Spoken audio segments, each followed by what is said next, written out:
Welcome to the Huberman Lab podcast, where we discuss science and science-based tools for everyday life.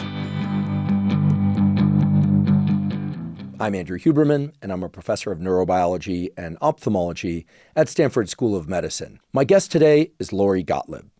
Lori Gottlieb is a psychotherapist and best-selling author, and is considered one of the world's leading experts on relationships. How to find relationships, how to be in relationships effectively, how to leave relationships if necessary, how to grieve them after they're gone, and how to renew them. All from the perspective of looking inward at ourselves and the stories about ourselves and others that we tell ourselves that can lead us to what we want and what's best for us, or that lead us away from those things.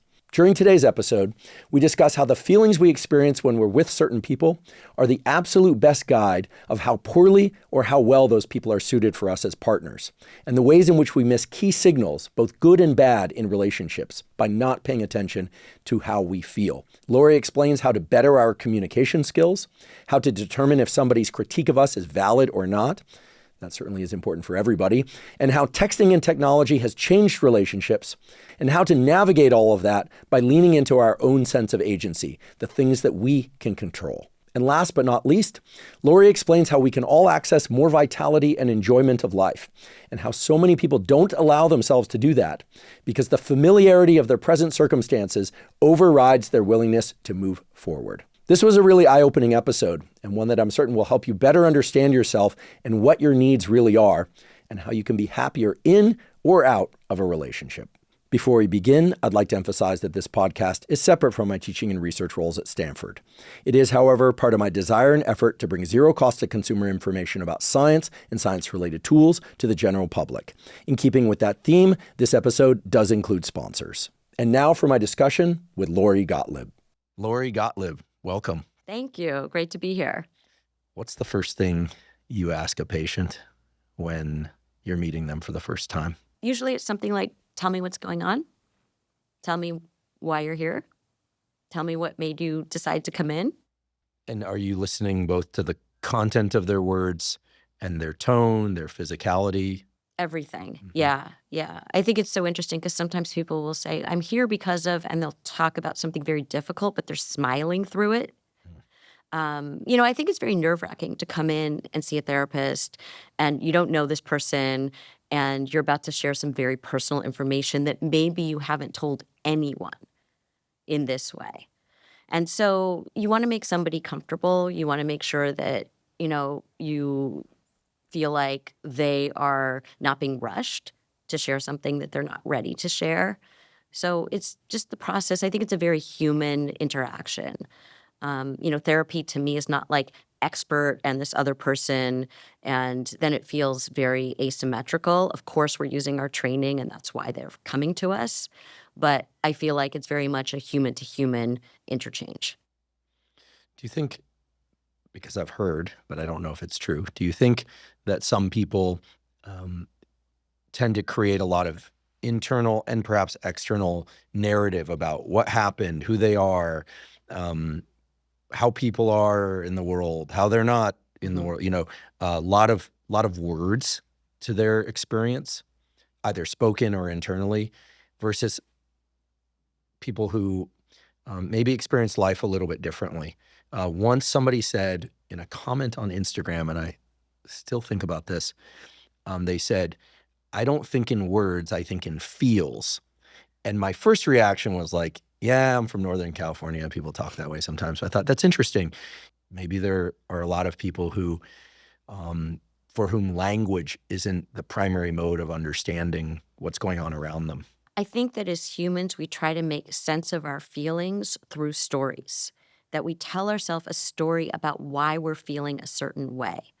And sometimes we aren't that skilled because nobody taught us this, to access our feelings. And that happens because kids are often talked out of their feelings. So when you're young, for example, and you say to your parent, I'm really worried about this. And your parent will say, oh, don't worry about that. That's nothing to worry about. Or I'm really mad about this. You're so sensitive. Right?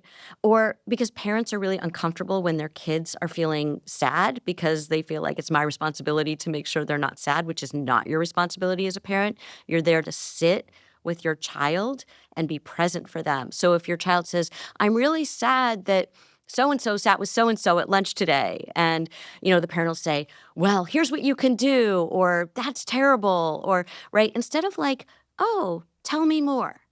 And I think that as a parent or even as a partner, when your partner comes to you or your friend comes to you or a family member comes to you and tells you something, often what we do is we try to talk them out of the feeling that they're having or help them get rid of the feeling because we think it's a negative feeling. When feelings are all positive because they're like a compass. They tell us what direction to go in if we can access them. So when you say to someone, tell me more, then the kid might say, well, yeah, it was really hard. And then they'll talk about maybe like why the person might have sat at a different table or what might have happened. And we really do have a lot of answers inside if we listen to the feelings. But we're talked out of the feelings. And then we grow up thinking, if I'm feeling sad or angry or anxious, then, I need to get rid of the feeling, as opposed to I need to use that feeling. And so instead, what we do is we come up with all these stories like the problem is out there, as opposed to, oh, I have some really good information in here. I had a now ex-girlfriend, we're still on great terms, who we had an agreement that served us super well and that I try and apply going forward, which is nobody tries to shift anyone else. Mm. In my mind, I was the one that came up with that, but I think in reality, she was the one that came up with it. Because now I'm like, there's no way I would have come up with that. But I think it came about through a couple different interactions where I would get off work and sometimes like the initial 20 minutes of interacting was much more difficult than it needed to be. And then I remember we just came up with this plan where we just decided no one's going to shift the other person unless they're like, shift me, please, like help me relax or help me get excited about this, which we would never do, right? Mm-hmm. So a policy of not trying to shift anybody or somebody trying to shift our emotions, I think felt really liberating. Right. I think what you're talking about is self-regulation versus co-regulation. So self-regulation is when you're having some kind of internal experience, you have choices like, I'm really angry about this. Okay, how do I self-regulate? Not to ignore the anger, because the anger is telling me that maybe a boundary was broken or maybe somebody's treating me in a way that I don't want to be treated, or maybe I'm upset with myself for the way that I acted. So it's good information, but then what do you do with it? Can you self-regulate? Can you find ways to look at the anger without screaming, yelling, self-sabotaging, whatever people do that's not a productive use of their anger or your anxiety or your sadness? Co-regulation is important, though. And that's something that you see, again, you can see it with parent-child, where if the parent can stay calm when the child is not calm, that helps the child to learn to self-regulate. And with a partner, like say you had a really hard day at work and you come home and you're just not in a good mood, it's not your partner's responsibility to help you through that. You need to self-regulate, but it sure helps if your partner is regulated and they can help co-regulate you just because they happen to be regulated. You want two adults in the room, or at least one adult in the room. If you have two children in the room, like grown children, adults, then everybody gets dysregulated. So it's really important that at least one person is being the adult in the room and one person is regulated. If both people, like you're in an argument, both people are dysregulated, nothing good is going to come from that. In which case is the best option to just pause it until somebody returns to adulthood. Yes, and that happens so often. It's such an easy fix for couples because sometimes they think, we have to deal with this right now. And it feels urgent to deal with it right now because I feel hurt right now. Or I can't believe you said that. Or we need to, resolve this right now. That can be the worst possible thing. So it's not like, let's forget about it. It's, I'm going to go take a walk, or I'm going to go to the gym, or I'm going to go, read for a few minutes, or I'm going to go relax, whatever that is. And then let's talk in an hour about it, or let's talk tonight, right? And you can stay connected during that time. So what are you going to do in the intervening time if you're just making up stories about the other person? They're insensitive, they don't care about me, they don't prioritize me, then that's not helpful. But in that intervening time, if you can say, if I were telling this story from the other person's perspective, what would their version of this story be? And is there a nugget of overlap? And is there a nugget of something that feels really genuine to me that I can understand and even have compassion for? And that's going to help you come back when you have the conversation.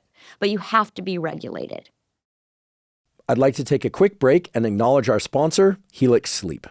Helix Sleep makes mattresses and pillows that are customized to your unique sleep needs.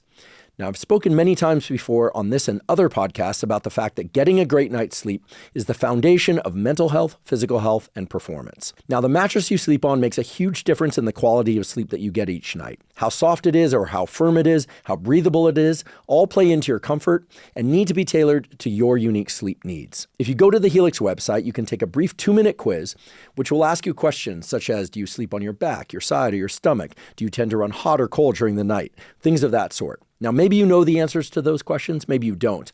Either way, Helix will match you to the ideal mattress for you. For me, that turned out to be the Dusk mattress. I started sleeping on the Dusk mattress about 3.5 years ago, and it's been far and away the best sleep that I've ever had.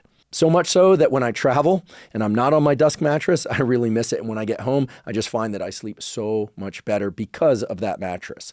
If you'd like to try Helix, you can go to helixsleep.com/Huberman, take that 2-minute sleep quiz, and Helix will match you to a mattress that's customized for you.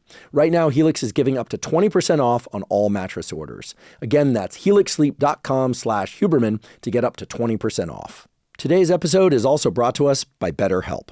BetterHelp offers professional therapy with a licensed therapist carried out entirely online. Now, I personally have been doing therapy weekly for well over 30 years. Initially, I didn't have a choice. It was a condition of being allowed to stay in school. But pretty soon I realized that therapy is an extremely important component to one's overall health. There are essentially 3 things that great therapy provides. First of all, it provides a good rapport with somebody that you can trust and talk to about pretty much any issue with. Second of all, it can provide support in the form of emotional support and directed guidance. And third, expert therapy can provide useful insights. Insights that allow you to better not just your emotional life and your relationship life, but of course also the relationship to yourself and your professional life and to all sorts of goals. BetterHelp makes it very easy to find an expert therapist with whom you resonate with and that can provide you those 3 benefits that come from effective therapy. Also, because BetterHelp allows for therapy to be done entirely online, it's super time efficient and easy to fit into a busy schedule. If you'd like to try BetterHelp, you can go to betterhelp.com/Huberman to get 10% off your first month. Again, that's betterhelp.com/Huberman. One thing that I've observed, I don't have any formal data on this, is that some of the happiest couples I know are couples where I would refer to one person in the relationship as more emotive and expressive, and the other person as a little bit on the spectrum. And my observation is that part of the reason those couples seem so harmonious is that the little things don't seem to bother the person on the spectrum because they don't register them. They don't get entangled in the other person's downs or ups, which I guess could be problematic in theory, but it just seems like they get along really well because, and I won't, kind of stereotype the labels, but these couples that I know, it does happen to be the male who is a little bit on the spectrum and the woman who's a little more emotive. And it just seems like there's so much harmony there. And when I talk to him, I'm generally more, closer to the man in the relationship, although not always. They say doesn't bother me. I just will listen, or if there's something a request, I'll respond to the request. There isn't this entanglement of she's upset, so I have to respond, or this is really painful to listen to. It's more kind of matter of fact. And I just think it's an interesting dynamic. It's obviously not one that people can pre-program themselves for, but I do think it's an interesting dynamic as opposed to what you're describing where emotions can kind of ratchet together like gears. And that can be wonderful when people are in, ecstatic states or happy, or that there's the banter of certain couples that seem pretty emotive is something I'm also familiar with observing. But those couples also seem more volatile, when somebody's upset, the other person gets upset that they're up, and it just starts to deteriorate pretty quickly. Yeah, you don't want 2 highly reactive people to be together. You also, I think, need to think about, there's a saying, we marry our unfinished business. right? So let's say that there's somebody who had a parent who was very kind of avoidant or withdrawn. That person, if they haven't processed that, will be drawn to the partner who is more avoidant, but not because it feels good, but because it's familiar. And so sometimes in the kind of couple that you're describing, and I don't know the experience of your friends, but I've seen a lot of couples where it looks like that would be a good match because one person is, sort of more in the emotional sphere and one person is less so.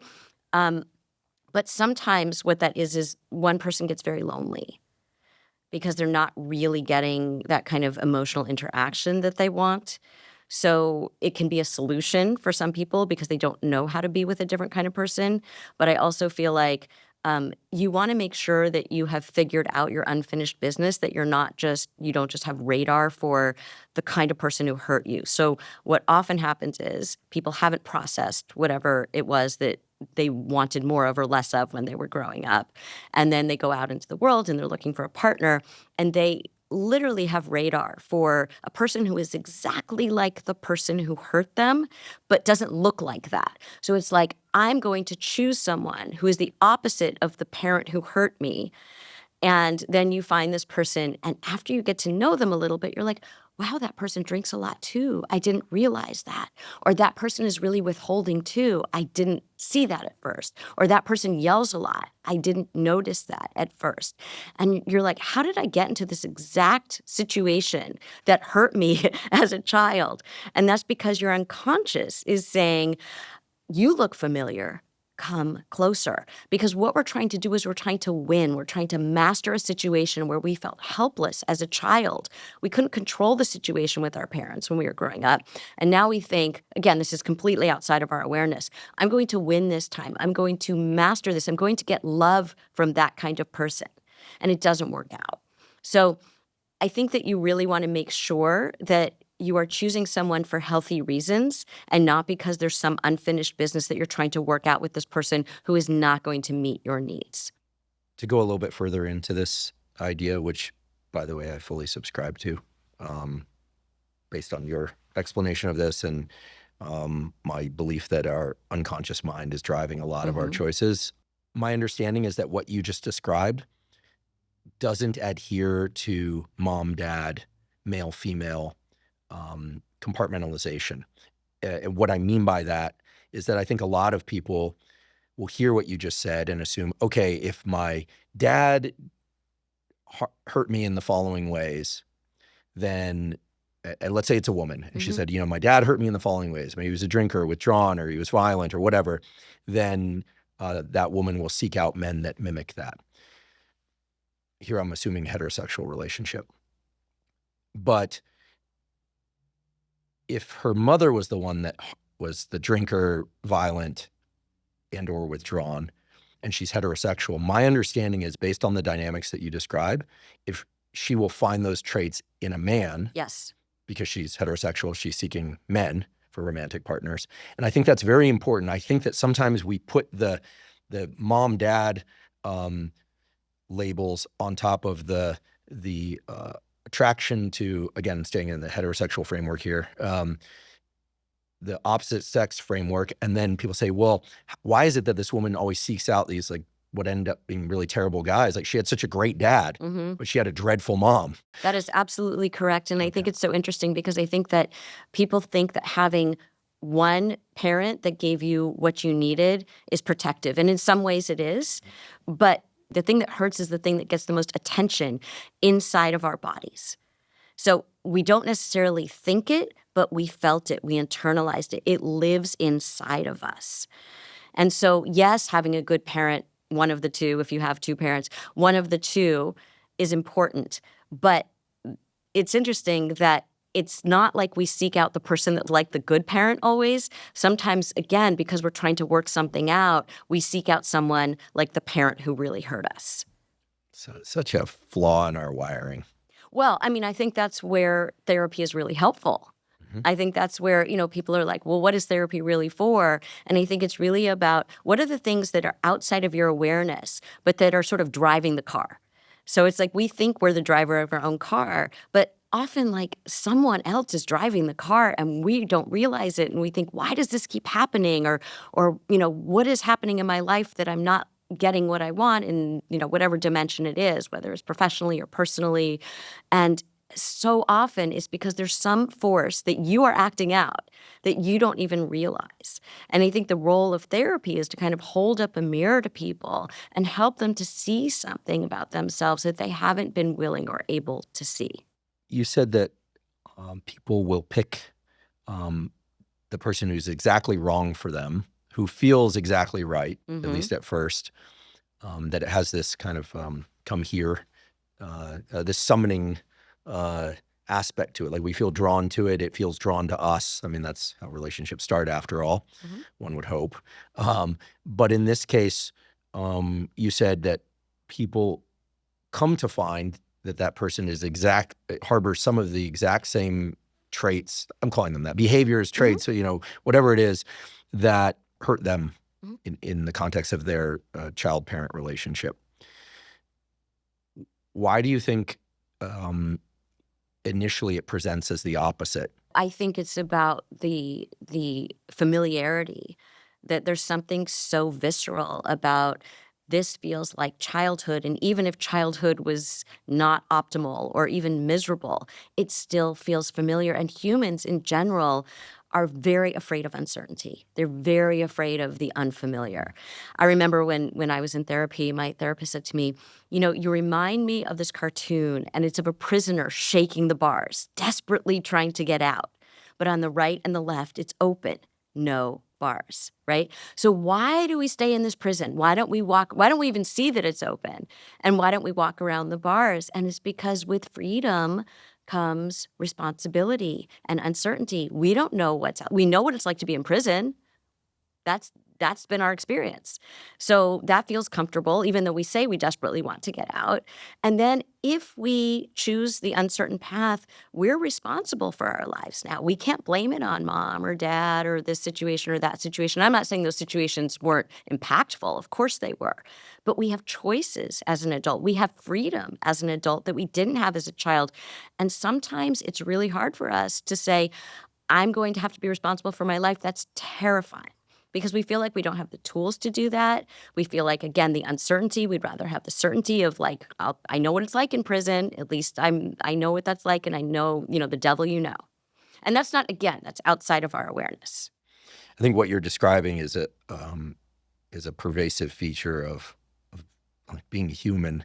If I may, there's this kid, he's now a young adult, but I've watched grow up from a very young age who got into college. He was doing really well. Then he fell in love. He made the decision to leave school. The relationship ended, and I was talking to him recently, and he's kind of in this kind of dizzying spin of like thinking about how great things were, how he blew it. And he's young. I'm like, listen, you're good. Like he didn't drop out. He just withdrew. He can go back and, he'll find another relationship. But, and I empathize with him, but I passed something along to him that was actually discussed by a former guest on this podcast, Josh Waitskin, who was a former child chess prodigy. He's gone on to do a number of things. And he said exactly what you're saying, which is in a different context. He said, we get so attached to our current identity and our past identity and trying to resolve those that we're more willing to stay in that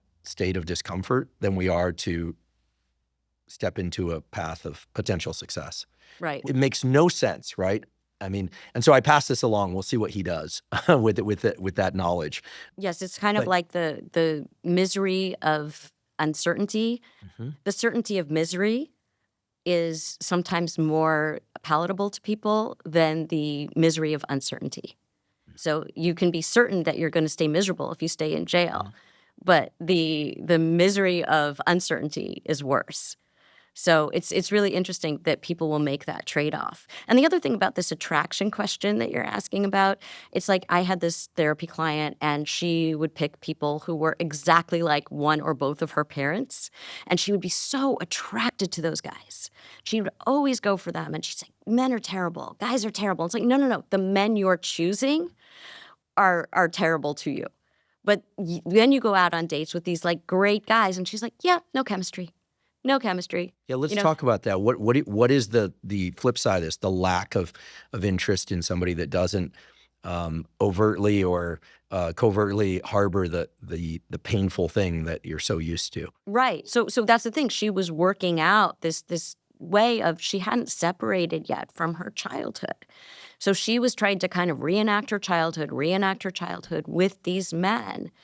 And she didn't realize she was doing that. She'd just be like, oh, I'm so attracted to this person. Or things like, I like this guy so much. I don't know why he doesn't call when he says he will.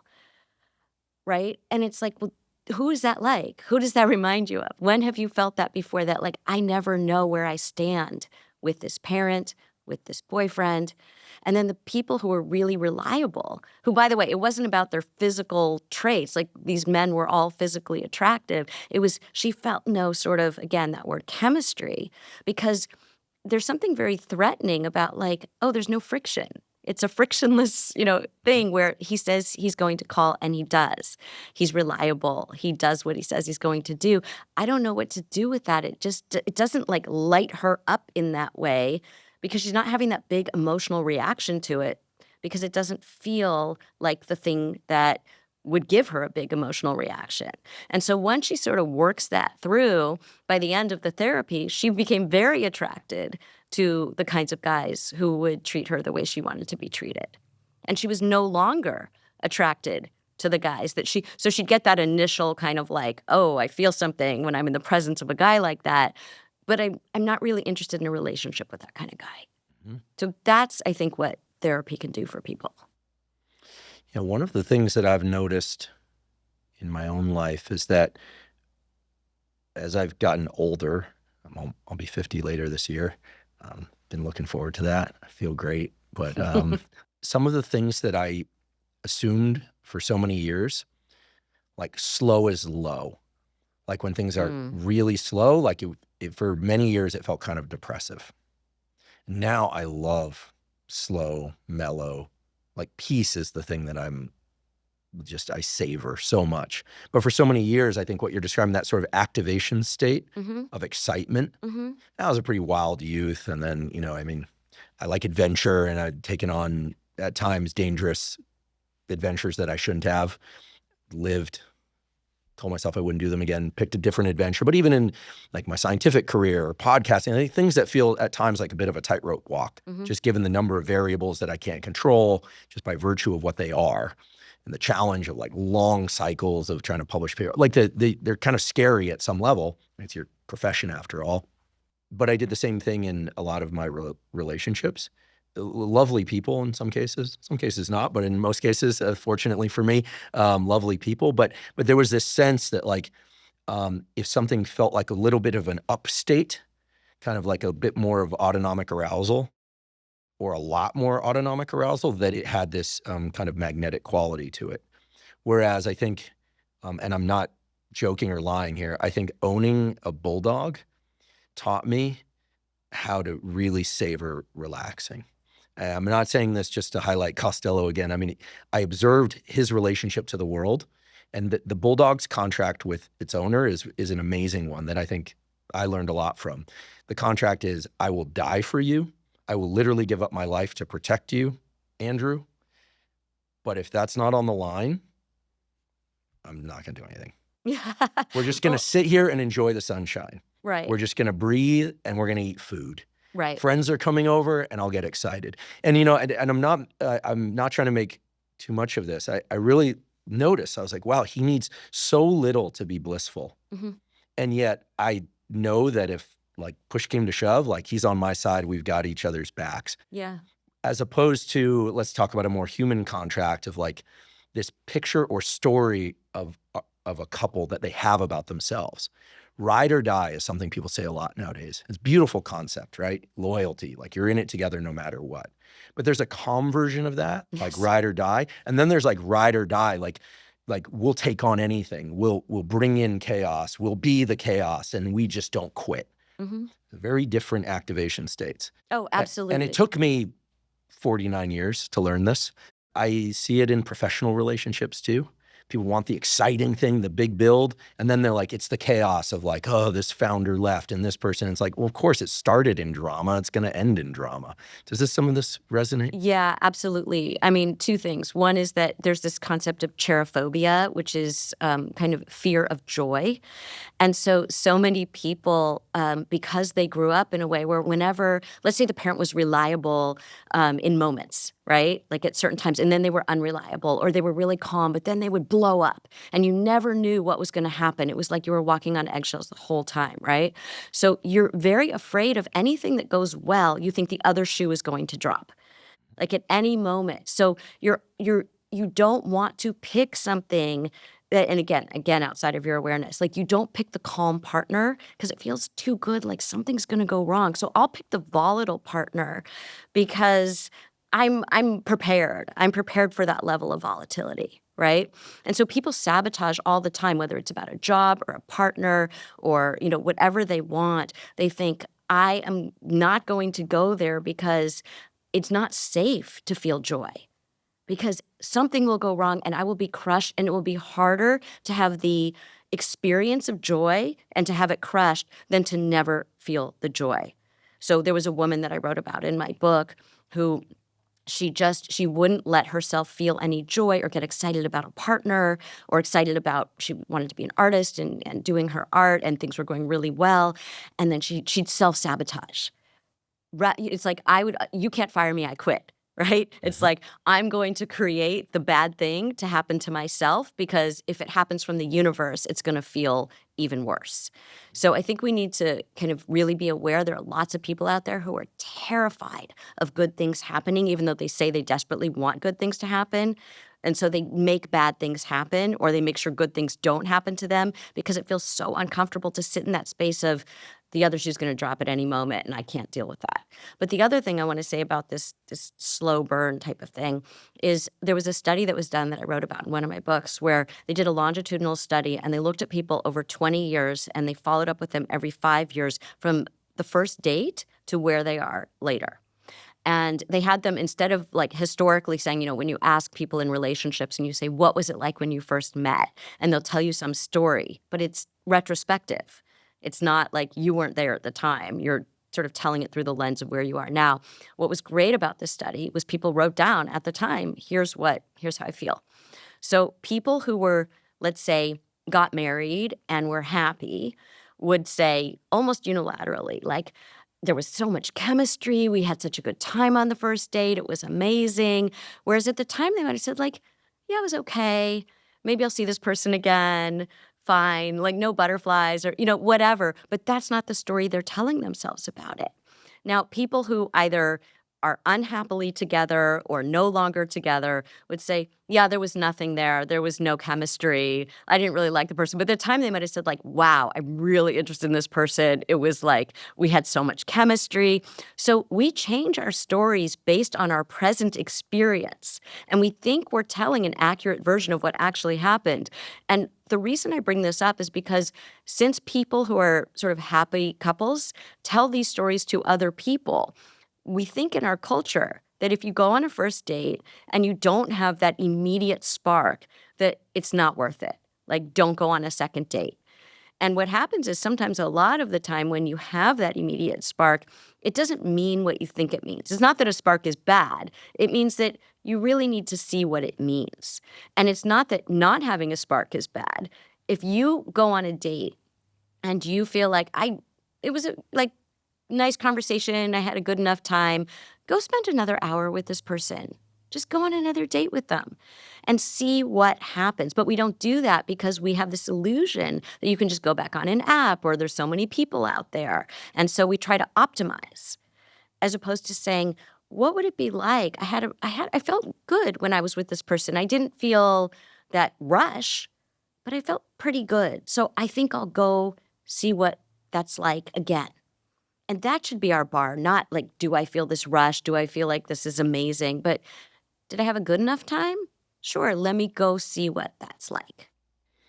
Yeah, one certainly wouldn't want to be bored in somebody else's presence, but calm seems like a good touch point Yes. to look for as opposed to this activation state.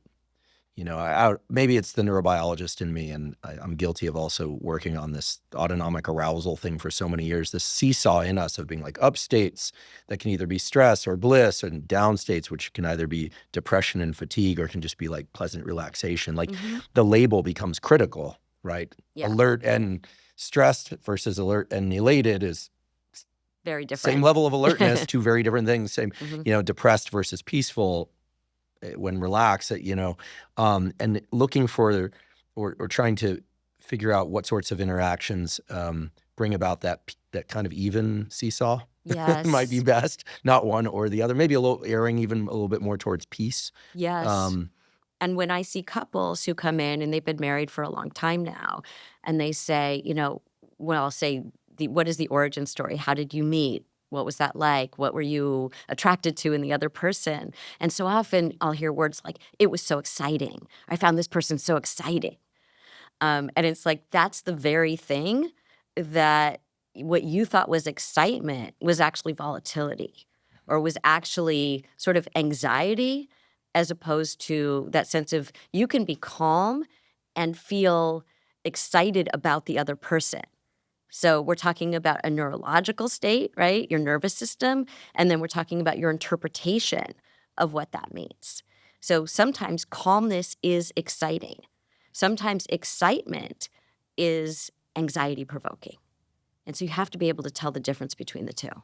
Yeah, I'll just say yes and yes to both those statements. I think peace is, it's not everything, but it's necessary but not sufficient, Yes. as we say. If I may, I'd like to get kind of a little deep and abstract along this dimension of why people are so much more willing to stay in a state that doesn't feel good versus risk the unknown and the opportunity to win. In relationship, in life, in career, et cetera, because I do believe that. I happen to be reading, it's a hard book, a genuinely difficult book, but I'm really enjoying it. I'm reading Ernst Becker's The Denial of Death. I highly recommend it to everyone. Won a Pulitzer, after all. You don't need my endorsement.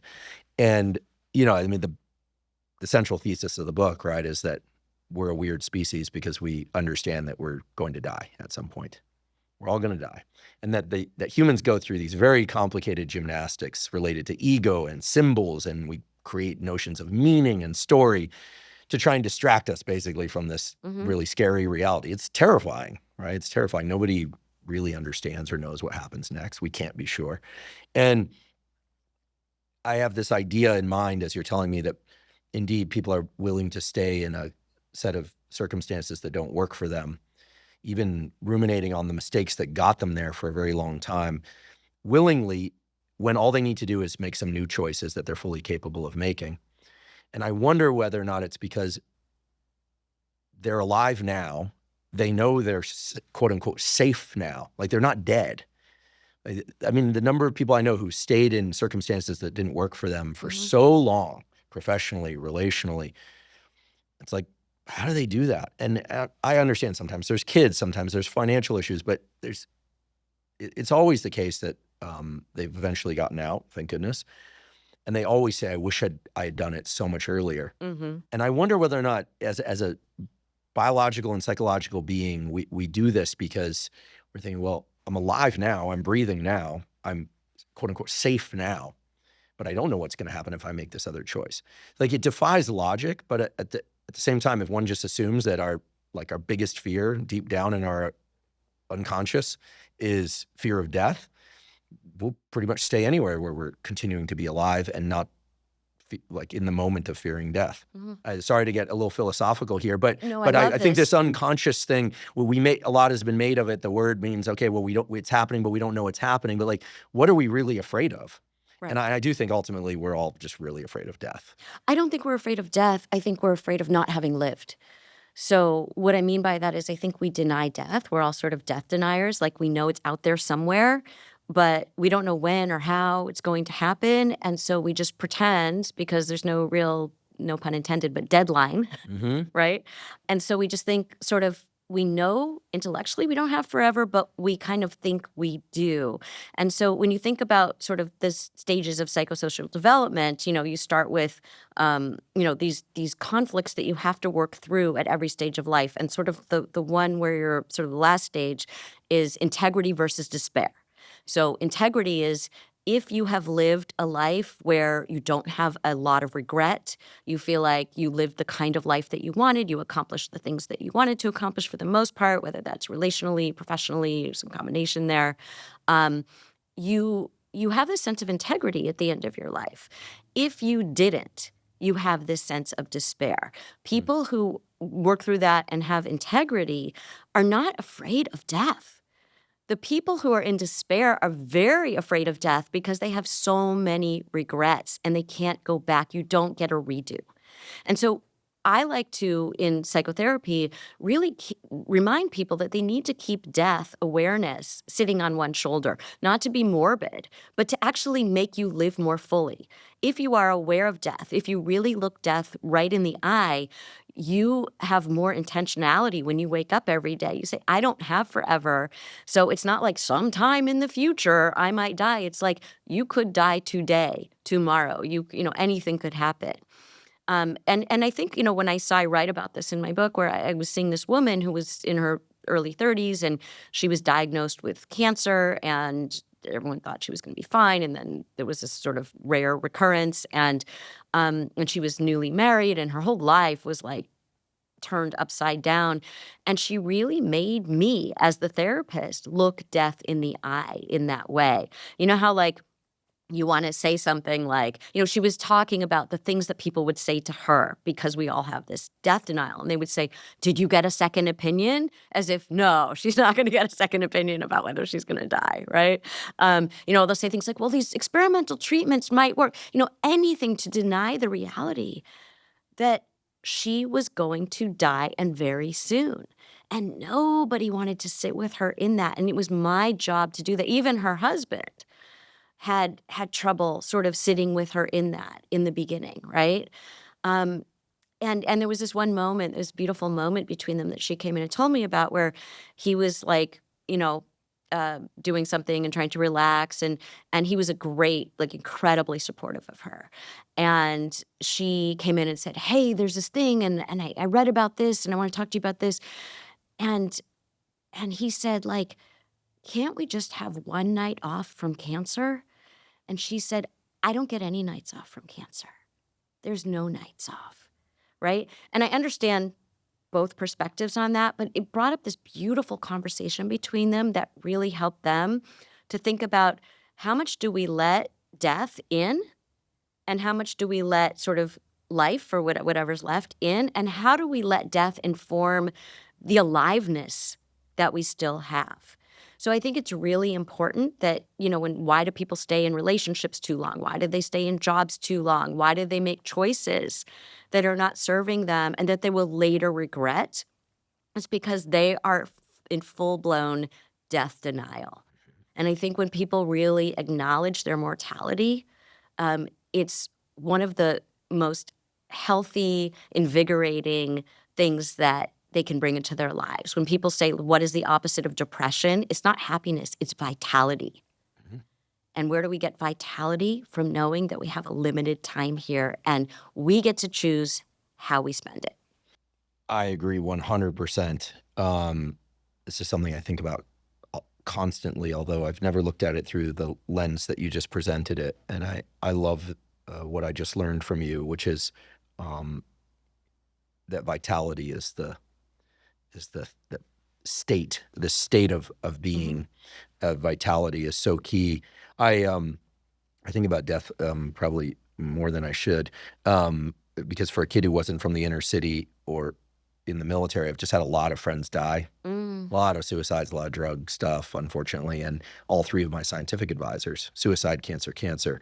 I was very close with all of them, and I got to say goodbye to the second one. That was a rough conversation. Anyone that's ever had a conversation with somebody where it's a goodbye conversation, I had to do this is it, and it was brutal. But I don't want to well up. I've cried before on this podcast. I don't feel like doing it today. I don't have a problem crying from time to time on camera, but I don't want the plot line here to shift too much. But I started after that conversation to adopt a practice. I do this yoga nidra, non-sleep deep rest thing every day for about 10 to 30 minutes. And there's this moment right at the beginning where you're supposed to take a deep breath and then a long exhale to relax your body. And then you go into listening to the script. And ever since that conversation, I've insisted on doing that. And as I do it, I remind myself, this is, if I'm awake, or if it's not an accident that happens very fast, this is probably what it's going to feel like to like die. And so just trying to I like this idea of readying myself for death every day as a means to access what you're talking about, which is trying to live better. Right. Again, not to be morbid, just try to yes, I'm like a biological vessel at some point. My body, my brain, or both will just give out. Or I'll get bullet buster cancer is kind of what I always say. Something will take me out and there'll be this final and that's it. And the closer that I feel like that we can get to that understanding and be like, okay, super scary, and I'm not there now. So I'm going to go back into the world and do the best I can. And it doesn't have to be scary. It sounds like you're aiming toward an acceptance of death, which is, I think, the way that we get motivated to live. So it's not fear of death. That's not what I'm suggesting at all. I don't think we should be afraid of death. I think we should say, we get this precious time, however long we get. Everybody gets their own amount of time in this life. And so it's an acceptance of that. It's not a fear of that. And I think about how when people are afraid of death, they do things that are counterproductive. Like a lot of affairs happen in the wake of a death. So a parent dies and somebody then feels like, oh, I don't have a lot of time left. Am I really happy in this relationship? Am I really alive? Am I really living? And then they go and do something like have an affair because they want that sense of vitality, because they're doing it out of fear, not out of, oh, I accept that death is a part of our existence. And if I'm not feeling alive, is it because of my relationship or my marriage? Or is it because I am not actively doing things in my life to create that sense of vitality? So very often in the wake of some kind of brush with death, like some kind of closeness, like maybe you had a brush with death, or maybe a parent died, or someone close to you died, or a friend or a sibling. So often people act out and they do these things to create this sense of I'm alive, as opposed to saying, wait, what do I need to look at in my life that will make me feel more alive, that is not self-sabotaging? I'd like to take a quick break and acknowledge our sponsor, AG1. AG1 is a vitamin mineral probiotic drink that also contains adaptogens. I started taking AG1 way back in 2012, long before I even knew what a podcast was. I started taking it, and I still take it every single day because it ensures that I meet my quota for daily vitamins and minerals, and it helps make sure that I get enough prebiotics and probiotics to support my gut health. Over the past 10 years, gut health has emerged as something that we realize is important not only for the health of our digestion, but also for our immune system and for the production of neurotransmitters and neuromodulators, things like dopamine and serotonin. In other words, gut health is critical for proper brain function. Now, of course, I strive to eat healthy whole foods from unprocessed sources for the majority of my nutritional intake, but there are a number of things in AG1, including specific micronutrients, that are hard or impossible to get from whole foods. So by taking AG1 daily, I get the vitamins and minerals that I need, along with the probiotics and prebiotics for gut health, and in turn, brain and immune system health, and the adaptogens and critical micronutrients that are essential for all organs and tissues of the body. So anytime somebody asks me if they were to only take one supplement, what that supplement should be, I always say AG1, because AG1 supports so many different systems in the brain and body that relate to our mental health, physical health, and performance. If you'd like to try AG1, you can go to drinkag1.com/Huberman. For this month only, April 2025, AG1 is giving away a free 1-month supply of omega-3 fish oil, along with a bottle of vitamin D3 plus K2. As I've highlighted before in this podcast, omega-3 fish oil and vitamin D3 plus K2 have been shown to help with everything from mood and brain health to heart health and healthy hormone production, and much more. Again, that's drinkag1.com/Huberman to get the free 1-month supply of omega-3 fish oil, plus a bottle of vitamin D3 plus K2 with your subscription. Today's episode is also brought to us by David. David makes a protein bar unlike any other. It has 28 grams of protein, only 150 calories, and 0 grams of sugar. That's right, 28 grams of protein, and 75% of its calories come from protein. This is 50% higher than the next closest protein bar. David protein bars also taste amazing. Even the texture is amazing. My favorite bar is the chocolate chip cookie dough, but then again, I also like the new chocolate peanut butter flavor and the chocolate brownie flavored. Basically, I like all the flavors a lot. They're all incredibly delicious. In fact, the toughest challenge is knowing which ones to eat on which days and how many times per day. I limit myself to 2 per day, but I absolutely love them. With David, I'm able to get 28 grams of protein in the calories of a snack, which makes it easy to hit my protein goals of 1 gram of protein per pound of body weight per day, and it allows me to do so without ingesting too many calories. I'll eat a David protein bar most afternoons as a snack, and I always keep one with me when I'm out of the house or traveling. They're incredibly delicious, and given that they have 28 grams of protein, they're really satisfying for having just 150 calories. If you'd like to try David, you can go to davidprotein.com/Huberman. Again, that's davidprotein.com/Huberman. Gosh, so much to go into here. This thing about vitality is so key. A friend recently said to me something. I was talking about how, gosh, there's like these certain interactions in life that are like, I feel like they like pull me in. I don't like them. And then it just like really takes away from what I know I should be doing. And he said, you have to do things that energize you. Mm-hmm. And immediately I thought, yes, and be very careful about the things that activate us.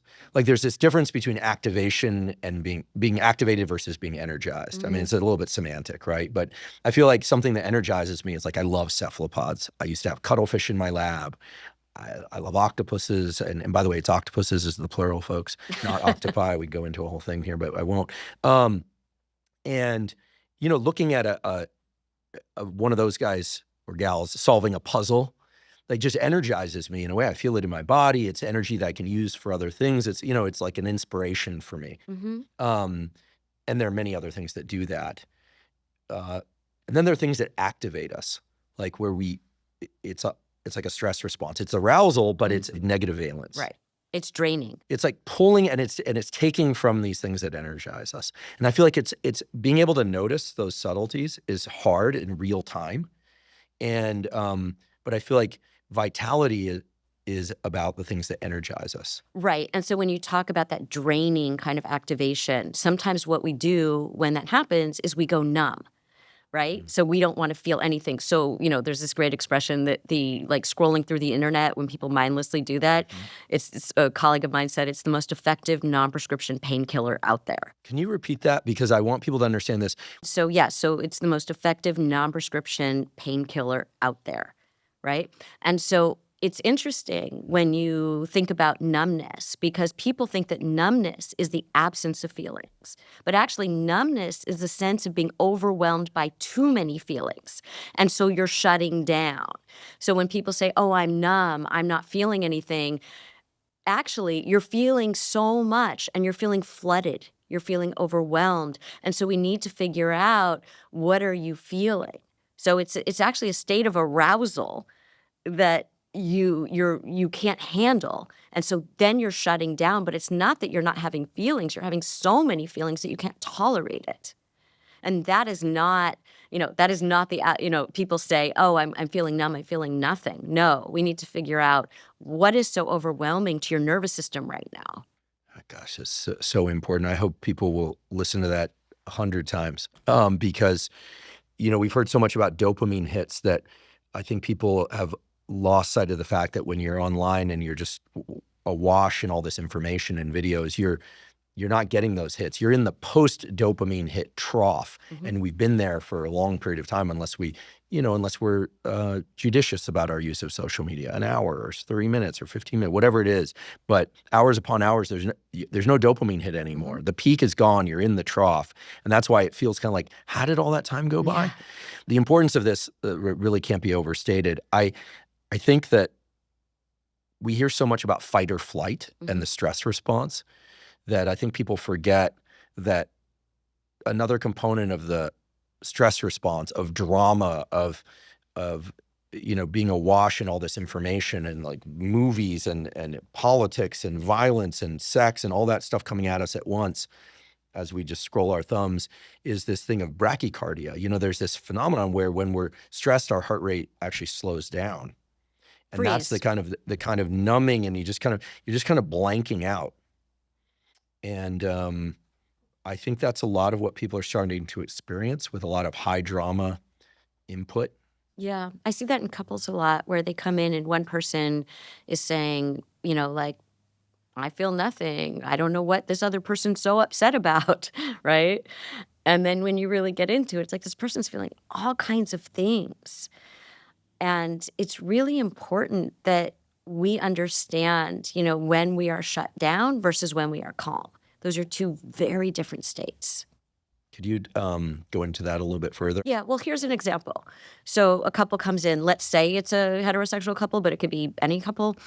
Often it is the woman in the couple who will say something to her partner like, I just feel like I can't reach you. I feel like we're very disconnected. I want you to tell me how you feel. And because of our cultural stigma around men showing emotion, he has told himself, like, yeah, this bothers me or that bothers me or I'm unhappy in this way, but I don't feel anything. I'm fine. Our marriage is good. So he doesn't even understand why he's there. And he thinks he's there for her because she insisted on it. And so when we finally get to maybe something that he's feeling and he finally does open up, it's so interesting because maybe he's sharing something very vulnerable, or maybe he tears up a little bit. So there you can tell, like, your body will tell you what you're feeling, even if you aren't aware of it. You see, okay, there's some moisture there in his eyes, or maybe a tear falls, or maybe he actually starts crying. And her reaction and her whole reason for bringing him in was, I need you to open up to me. I want to feel connected to you. I want to understand your inner life more. Well, he does it. And she then looks at me like a deer in headlights, like, oh, wow, I don't feel safe when he doesn't open up to me, but I also don't feel safe when he's being vulnerable in this way. And these are sort of gender stereotypes that we think we might not fall prey to, but we do. And so it's so interesting that often men are the ones who seem sort of numb or calm, right? Which are two, again, very different things in the relationship. But that's not really the case. It's that there's no room for him to express anything. So he has to kind of push everything down, probably, again, outside of his awareness. And then the couple feels disconnected and both of them are unhappy. This idea that more words means more emotional, I don't buy it. Yeah, exactly. It's interesting because men will come in if I'm seeing them alone, and they'll often say something like, I've never told anyone this before. And they literally mean, I've never told anyone this before. Because when men hang out, it's not the same sort of level of let's talk, right? Women will come in and say something like, I've never told anyone this before except for my mother, my sister, my best friend, right? So they've told maybe right. 1, 2, or 3 people, but they feel like they haven't told anyone, because for women, that's kind of not telling anyone. Well, now you have people concerned. So if a woman says to me, I didn't tell anyone, that means she only told 4 people? I don't mean secrets. I don't mean secrets. I mean like kidding. something about themselves where Right. they feel maybe hesitant to share that, or they feel ashamed about that, or they're not sure about something. So you can see that difference. But I also think it happens very early. So I'm the mom of a boy. I mean, he's now a teenager. But it's interesting because when I didn't notice this till I was raising a boy. And I grew up with a brother, but I didn't notice it, that when let's say he would like fall on the playground, right? And like at like 2 or 3 years old. Everybody would say to him or the boys around him, like, oh, it's fine, brush it off, you're good, right? Even if he was like in pain. And if a girl falls and she's in pain at that age, they're like, oh, honey, come here. How are you? Let's see. How are you feeling about this? Are you hurt? Are you okay? So very early on, they get these messages like, girls can talk about it, boys can't talk about it. I remember when my son was a basketball player and in high school, and he had or this was in actually middle school. And in a practice, he got, pushed down and his arm was kind of like not right. And, everyone was like, get back up, it's fine. Well, his arm is like kind of hanging off, right? And so, I was like, no, I think he needs to go to the ER. And of course, he was mortified that I said that. But in fact, he had broken his arm. So that's the difference. If a girl had fallen down and her arm was like that, people would say like, oh, why don't you get it checked out? So what happens when these people get into adult relationships? And this was what they were told about words and talking about things. You really see those differences. But the other thing I want to say about words is women are brought up to think that whenever you have a feeling, you should share it. And my response to that is no. And people say, what do you mean you're a therapist? What do you mean don't share your feelings? You don't need to share every thought or feeling that crosses your mind unfiltered with your partner. That is not healthy communication. Healthy communication means we have filters and we get to think about, and we call it mentalizing, how will what I'm about to say land on the other person? It's not like you're regurgitating all of your thoughts onto the other person. They're just supposed to deal with them. It's about relationally thinking, how will this person respond to that? Not like you have to take care of their feelings, but is it kind? Is it true? Is it useful? Does it meet those 3 criteria? And if it doesn't, why am I talking? Why am I sharing this? You said it, not me. But I'll wager a theory that I think that some people, when they feel something, the kind of relief that comes from evacuating that feeling or trying to evacuate it with words feels reflexively better to them than sitting with it internally. Right. So I think people, when they feel an emotion, I think sometimes they feel like if they just talk about it or evacuate it, then it's like they get rid of it. But they forget that it has an impact. Yes. Right? And what you're talking about is projective identification. So projection, right, is when you're feeling angry about something. Say you had like your boss did something to you at work, and they upset you in some way, or they were unkind, and you're angry about, or they're going to make you work all night, and you're really pissed about that, right? So you're angry. So you come home and you end up yelling at your partner, right? So you're projecting. You're really mad at your boss. But all of a sudden, you're like yelling at your partner, you're angry at your partner. That's projection. You're projecting one feeling about someone onto a different person that had nothing to do with the situation. Projective identification is a psychological process where you actually insert your feeling into the other person. So you're angry about something that happened at work. It's not that you are now angry at your partner. It's that you make your partner angry. It's like a hot potato. Like you take your feelings and you toss them to someone else because you can't tolerate the discomfort of that feeling. So I don't want to deal with the feeling, so I'm going to say something to you that's going to make you angry, right? And now they have to hold all the anger. You feel great. You're fine because you're not holding the anger anymore. And now they're the ones who can't sleep. They're the ones who are upset. They're the ones who have to deal with what you couldn't tolerate. So again, we have to think about, do we need to, why are we saying what we're saying? Can we be more intentional about how we communicate? Which doesn't mean you have to walk through a minefield. It just means that you have to be more aware of your feeling state and owning your feeling state and making sure that you aren't using other people in your environment to release your feeling state to something else. That you need to learn how you can shift your own feeling state to one that feels better for you. I love that. I realized recently that thinking is something that we can practice.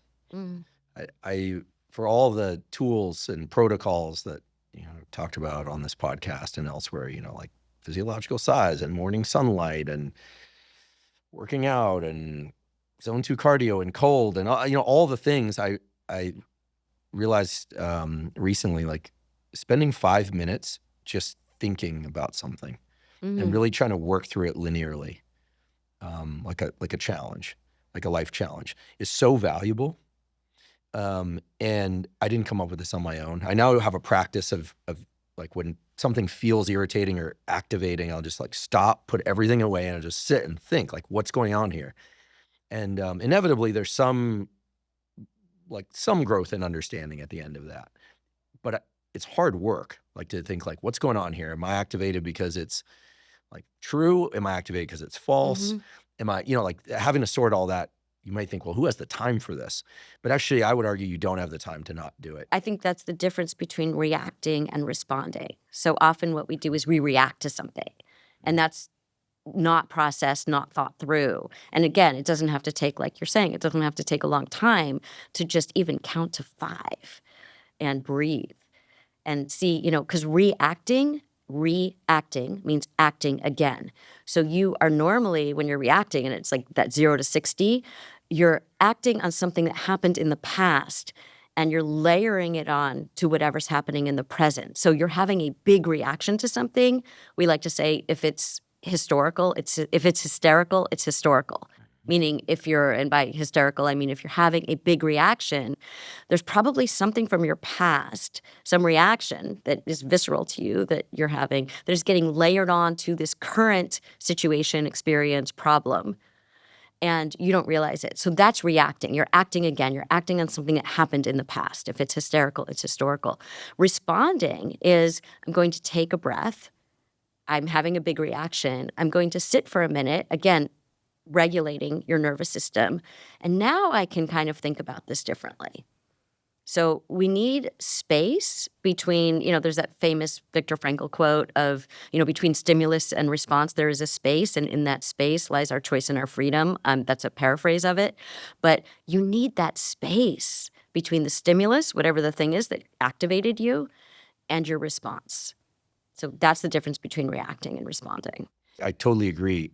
And yet life happens in real time. I mean, parents with kids, they got to pick them up and they're working and there's stuff coming through on the phone. My question is, do you think nowadays there's too much communication bombardment through text, social media, phone, and real life that we've eliminated all the space? I think what we've eliminated is there's so much more space in a face-to-face conversation. So when I have young therapy clients who are, maybe in their early 20s, and I had one client who was telling me this story in therapy a while ago, and now I understand what this means, but this was several years ago, and she was telling it like this. She had her thumbs in the air, and she said, and then I said, and then he said, and then I said, and I'm thinking, what is she doing? And then I realized, I said, wait, you had this conversation on text? And she said, yes. And it was a really important conversation. And I was trying to explain to her why they were missing certain cues. They were missing what it feels like to be in this space together. They were missing the experience of looking in each other's eyes, of seeing facial expressions and body language. And she said, oh no, but we also used emojis. And I had to explain to her why an emoji does not replace face-to-face interaction. Face-to-face interaction slows you down, right? You can just text anything and you don't realize there's another person at the other side of this on their phone who is reacting to your reaction. And I think that, this is when we go back to comment sections. We don't realize like there's another person out there. We know that. But when there are so many times that we would have a very different kind of conversation with our partner, with family members, with friends, in our workplace, in comment sections, if we could remember that there's a human there. And the easiest way to do that is to see someone like this looking across the table at you. We can't always do that. But I think when you're having important conversations, that we should remember, wait, this probably isn't appropriate to talk about on text, even though people think that, well, of course, it's so much more efficient. Actually, it's not, because now you're going to have conflict, now you're going to have misunderstandings, and now you're going to spend all this time trying to repair the rupture that just happened because you had the conversation on text. I refuse to argue over text. Yes. I just won't have an argument over text. And I'll say to people, because like I have a client and he's always he says, well, I just get pulled into it with my girlfriend. And I'm like, really? Does somebody have a gun to your head? right? And this is where I think change, we talk about what we want to accomplish in therapy, and it's change. It's not just coming in and downloading the problem of the week and leaving and downloading the problem of the week again and leaving. I like to say that insight is the booby prize of therapy, that you can have all the insight in the world, but if you don't make change out in the world, the insight is useless. So someone will say, oh, I got into that argument with my, whoever, my partner over the weekend. And I'll say, well, did you do something different? And they'll say, well, no, but I understand why. Great. That's good that you understand why. But you need to do something different because we're all doing this dance with someone else, right? And if you change your dance steps, so people say, I want the other person to change. And I say, well, you can't change the other person, but you can influence the other person by making changes yourself. So if you change your dance steps, the other person will either have to change their dance steps too, because you're not doing that old dance with them anymore, or they'll leave the dance floor. And people are so afraid the person will leave the dance floor. And it's like, well, if they're not going to dance with you in a way that is the kind of relationship that you want, it's okay that they leave the dance floor. Go find someone who will dance with you in the way you want to dance. When it comes to behavioral change, are you a fan of small 1-degree turns, or I'll propose an alternative, not as a counter, but just to explore next. But do you like, do you encourage your clients, do you call them patients or clients, by the way? Either. Okay. I don't think either is a good word. I think it's so interesting because I think that we're just humans, and I don't mean to sound all woo-woo about this, but I really feel like the relationship that you have in that room, it's so unique, and I have not figured out a way to describe it, and I don't think client or patient quite does it, but for simplicity's sake, we use either. Okay. Thank you. I've always wondered about that. Do you recommend that your clients make specific subtle changes, behavioral changes, when they're after they have an insight, or maybe even before they have an insight? I think the reason that people have so much trouble changing is because the step that they've chosen is too big of a step to take at once, that you need small, manageable steps. And I think people also forget, this is why New Year's resolutions tend not to last very long, because change is a process. And there's a chapter in my book called How Humans Change. And I think it's so important for people to understand that there are stages of change. And it starts with pre-contemplation, where you don't even realize that you're thinking about making a change. You think like something's not right, but I don't really need to change. Like something's just not right in the world. It's my partner, it's my child, it's my whoever, right? There's contemplation, which is, oh, maybe I could make a change, but I'm not quite ready to do it. And that's when people usually, they come to therapy somewhere around they're kind of between pre-contemplation and contemplation. Like something's not right, they come to therapy, we get them to contemplation, which is like, oh, maybe I'm contemplating making some changes. And then there's preparation, which is you're taking some steps to prepare for the change. So it's not like I'm going to dive into the deep end of the pool. It's like, oh, maybe I need to take some swimming lessons, or maybe I need to get a swimsuit, or maybe I need, whatever it is, like I need to prepare to make this change. And then there's action, where you actually make the change. And people think that's the last step. That's action. No, the last stage is maintenance. And maintenance is, how do you maintain the change? And maintenance does not mean that you are perfectly maintaining the change. It's more like Chutes and Ladders, if you remember that game, where like kind of you go up and then you go down. If you can make mistakes during this time because you're forming a new habit, you're forming a new way of being. And until it becomes familiar, going back to our discussion about how the familiar feels really good to us and the unfamiliar feels really scary, the new thing will take a while to feel familiar. So let's say that you say, like, I'm going to eat healthy. And that means that I'm not going to, eat an entire Haagen-Dazs or something when I'm sad. Then I'm going to do something different. Well, sometimes when you're sad, you might do that again. But then you don't self-flagellate. So it's not like, oh, it failed, so forget it. I'm not going to, I failed and I'm not able to make this change. No. Or you don't say like, oh, I'm so terrible and that was awful and I'm so weak.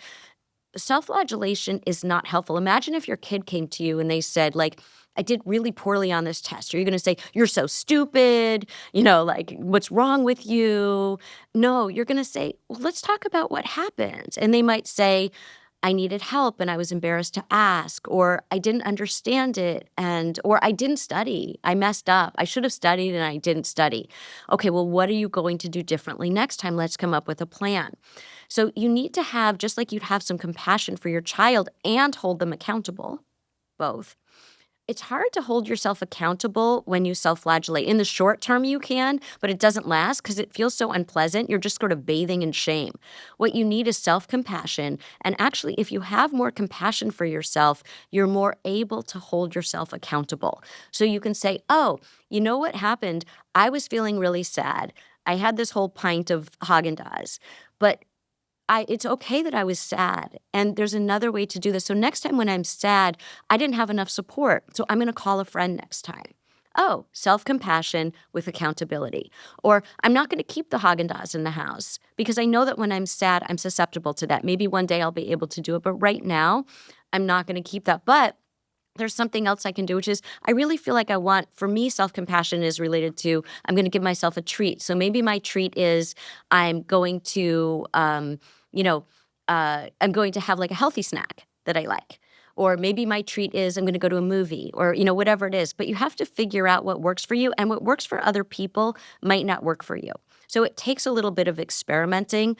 So maintenance is this kind of experimentation, but having self-compassion with accountability until you find a system that works for you and the new thing becomes a habit, it becomes familiar, and the thing that you used to do becomes unfamiliar and doesn't feel good anymore.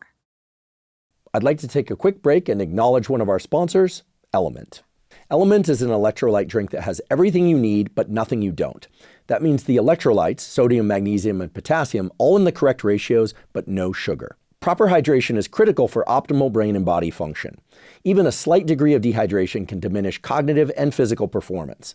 It's also important that you get adequate electrolytes. The electrolytes, sodium, magnesium, and potassium, are vital for the functioning of all the cells in your body, especially your neurons or your nerve cells. Drinking LMNT dissolved in water makes it extremely easy to ensure that you're getting adequate hydration and adequate electrolytes. To make sure that I'm getting proper amounts of hydration and electrolytes, I dissolve 1 packet of LMNT in about 16 to 32 ounces of water when I wake up in the morning, and I drink that basically first thing in the morning. I also drink LMNT dissolved in water during any kind of physical exercise that I'm doing, especially on hot days when I'm sweating a lot and therefore losing a lot of water and electrolytes. They have a bunch of different great tasting flavors of LMNT. They have watermelon, citrus, etc. Frankly, I love them all. If you'd like to try LMNT, you can go to drinklmnt.com/Huberman to claim a free LMNT sample pack with the purchase of any LMNT drink mix. Again, that's drinklmnt.com/Huberman to claim a free sample pack.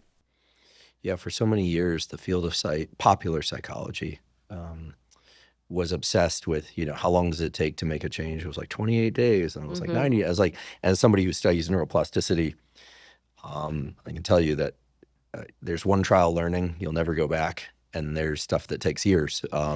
It just depends on the intensity and the consequences, right?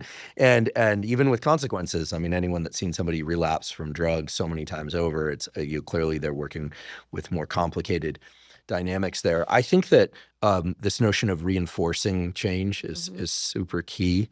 I'm really glad you raised that. I want to ask, I don't know how to phrase this, as a counterpoint or as an alternative. There we go. As an alternative to 1 degree shifts or I'm somebody that I've always benefited from deadlines. I love deadlines. Like a deadline is how I get things done. And I just, if there's a grant deadline, a paper deadline, deadlines work. And even if you don't meet them, it's great to see how far off you were. If you did your absolute best and how the mistakes you made to lead to the place where you didn't complete things in time. It's just, I love deadlines and I love rules. And so I've become a pretty strict rule enforcer for myself in my life. And I think one of the rules that's really helped me in recent times with vis-a-vis relationships has been no drama, just none.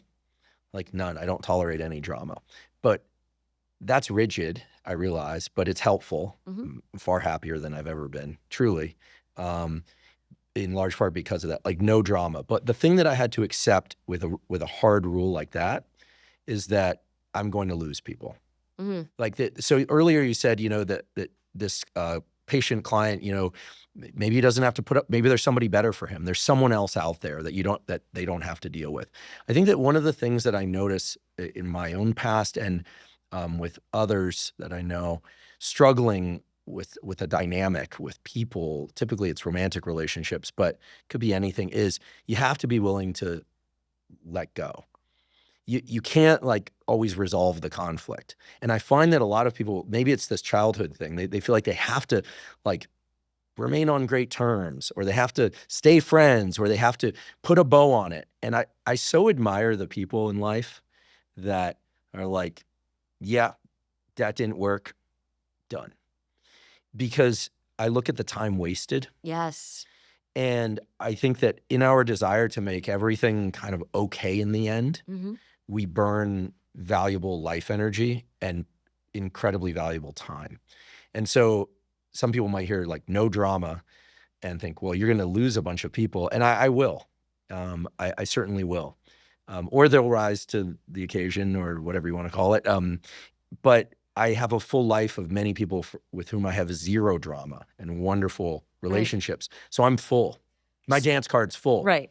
But I'd rather, I feel so firm about this, given the peace that it's brought me. Yeah.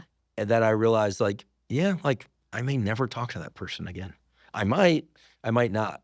Right. But at the first hint of drama, like I'm done. And I think it's because I forced so much suffering on myself for so long of trying to resolve these things that clearly wouldn't work. And I don't know, I feel immense freedom from it. But I think I hear this with other people like, oh yeah, but they're going to change, or, he's going to stop drinking, or not referring to me. I'm not a drinker, but there's a hard and fast, I quit drinking. Didn't have a problem with it, but I just was like, I'm done with alcohol. Just like that relationship's over. And they just cling to this like thing that it's got, like they just won't let go. Yeah. And I don't, what is that about? Why do we hold on to the thing that doesn't work, even if we know we're not going to like stay with it? Yeah. What is this obsession?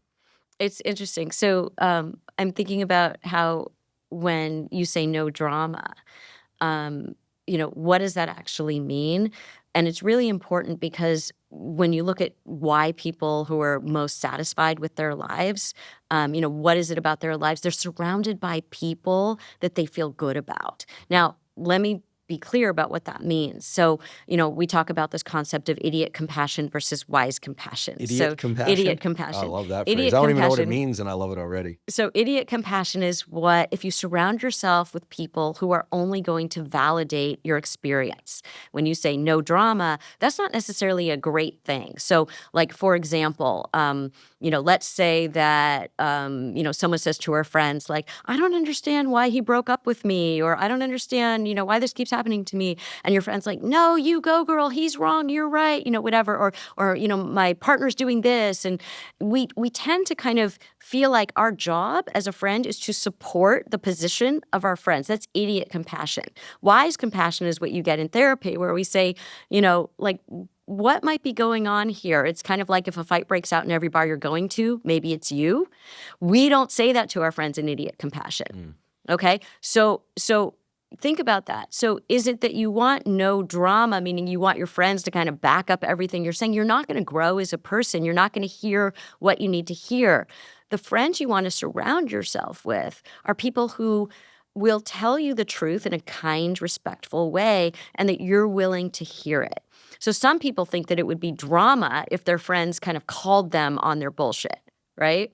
That's not drama. So that's a healthy, communicative, open, honest relationship. I agree, by the way. I think that my definition of drama is when challenging things are presented in a way that's not in effort to resolve. Right. What I'm talking about is evacuative expression. Yeah. Like when things come, and I'm sort of chuckling on the inside too about this thing about friends. I mean, I would say my group of friends they're amazing. I'm blessed with incredible friends and friendships. I'm so blessed. I only wish I had more time for all of them.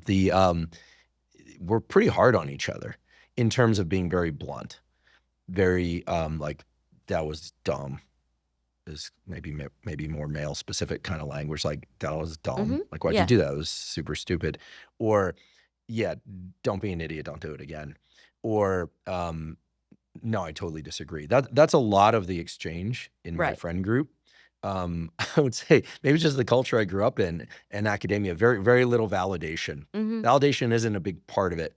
But I am also surrounded by people that are very self-critical.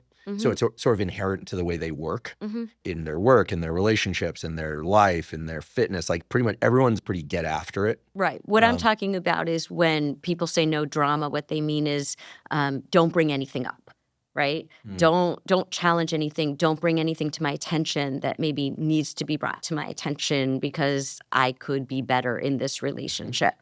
To me, I think what you're talking about is volatility, which is drama, right? Like, can you express the thing you want to express in a way that feels like an invitation or like it comes from a place of curiosity as opposed to blame? So often people will come at the person and say, you did this, as opposed to, I was confused by what happened back there. What happened? Why did you make that choice? Or what happened between us here? Can we talk about that? So you're being curious about the other person's experience as opposed to blaming the other person and assuming their intentions or why they did something or something about their character. So drama tends to be from all the assumptions. Like, I know that my truth is the right story. That's how you would come at that, right? And yours, you were wrong. And I think it's so interesting because people come to therapy with these faulty narratives.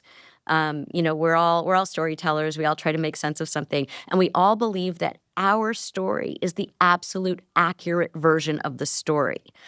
And it's so funny when you see couples and they experienced the same, they were part of the same experience and they have wildly different versions. And then there's some part where the Venn diagram overlaps. And then finally they can see, oh, that person's not a bad person. They were coming at it because in their story, they believed this. And that's so important. So drama happens when assumptions are made. People characterize the other person's story as inaccurate, their own story as accurate. And then there's lots of there's no space for curiosity or connection. It's all rupture, no repair. As you're saying this, I realized what I mean by drama, because I realized it's a very broad term. And I come from a background where my dad's from South America, my mom's from New York. Like emotive expression is not what I'm referring to, right? Like I'm people being passionate about something or even angry about something or even having a problem like, hey, that didn't feel good. That's not what I'm referring to. I realized as you were saying it, what it is that gets me. It's that I put under the category of drama, for which I have zero tolerance for, unless you can convince me otherwise. Is when people dynamite the mind on the way out. It's, yes, I'm telling you how much this sucks, this is how I feel, or this is what you did, and then I'm inaccessible. And, right. So they're not really interested. It's this evacuative expression or projection, right. as you said. That's what I'm defining as trauma. That to me is far and away different than saying, hey, listen, like this sucked. Can you think about this? Can we talk about this? Andrew, you screwed up. Like, okay, great. Like, let's figure it out. Absolutely. But it's this, I'm rolling a grenade in the door and I'm out of here. Right. That to me is the one that I'm too old for that shit. Yeah. The silent treatment is actually incredibly aggressive and hostile. People think that the loud one is the problem in the relationship. Sometimes the silent one is the one who's the problem. It's the person who smiles through everything and doesn't really say anything, but they're being so passive aggressive. Or the person who then, as you said, detonates the bomb and then goes silent, and that's their punishment. They're punishing you by not talking to you for a day or two or three. That's incredibly hostile.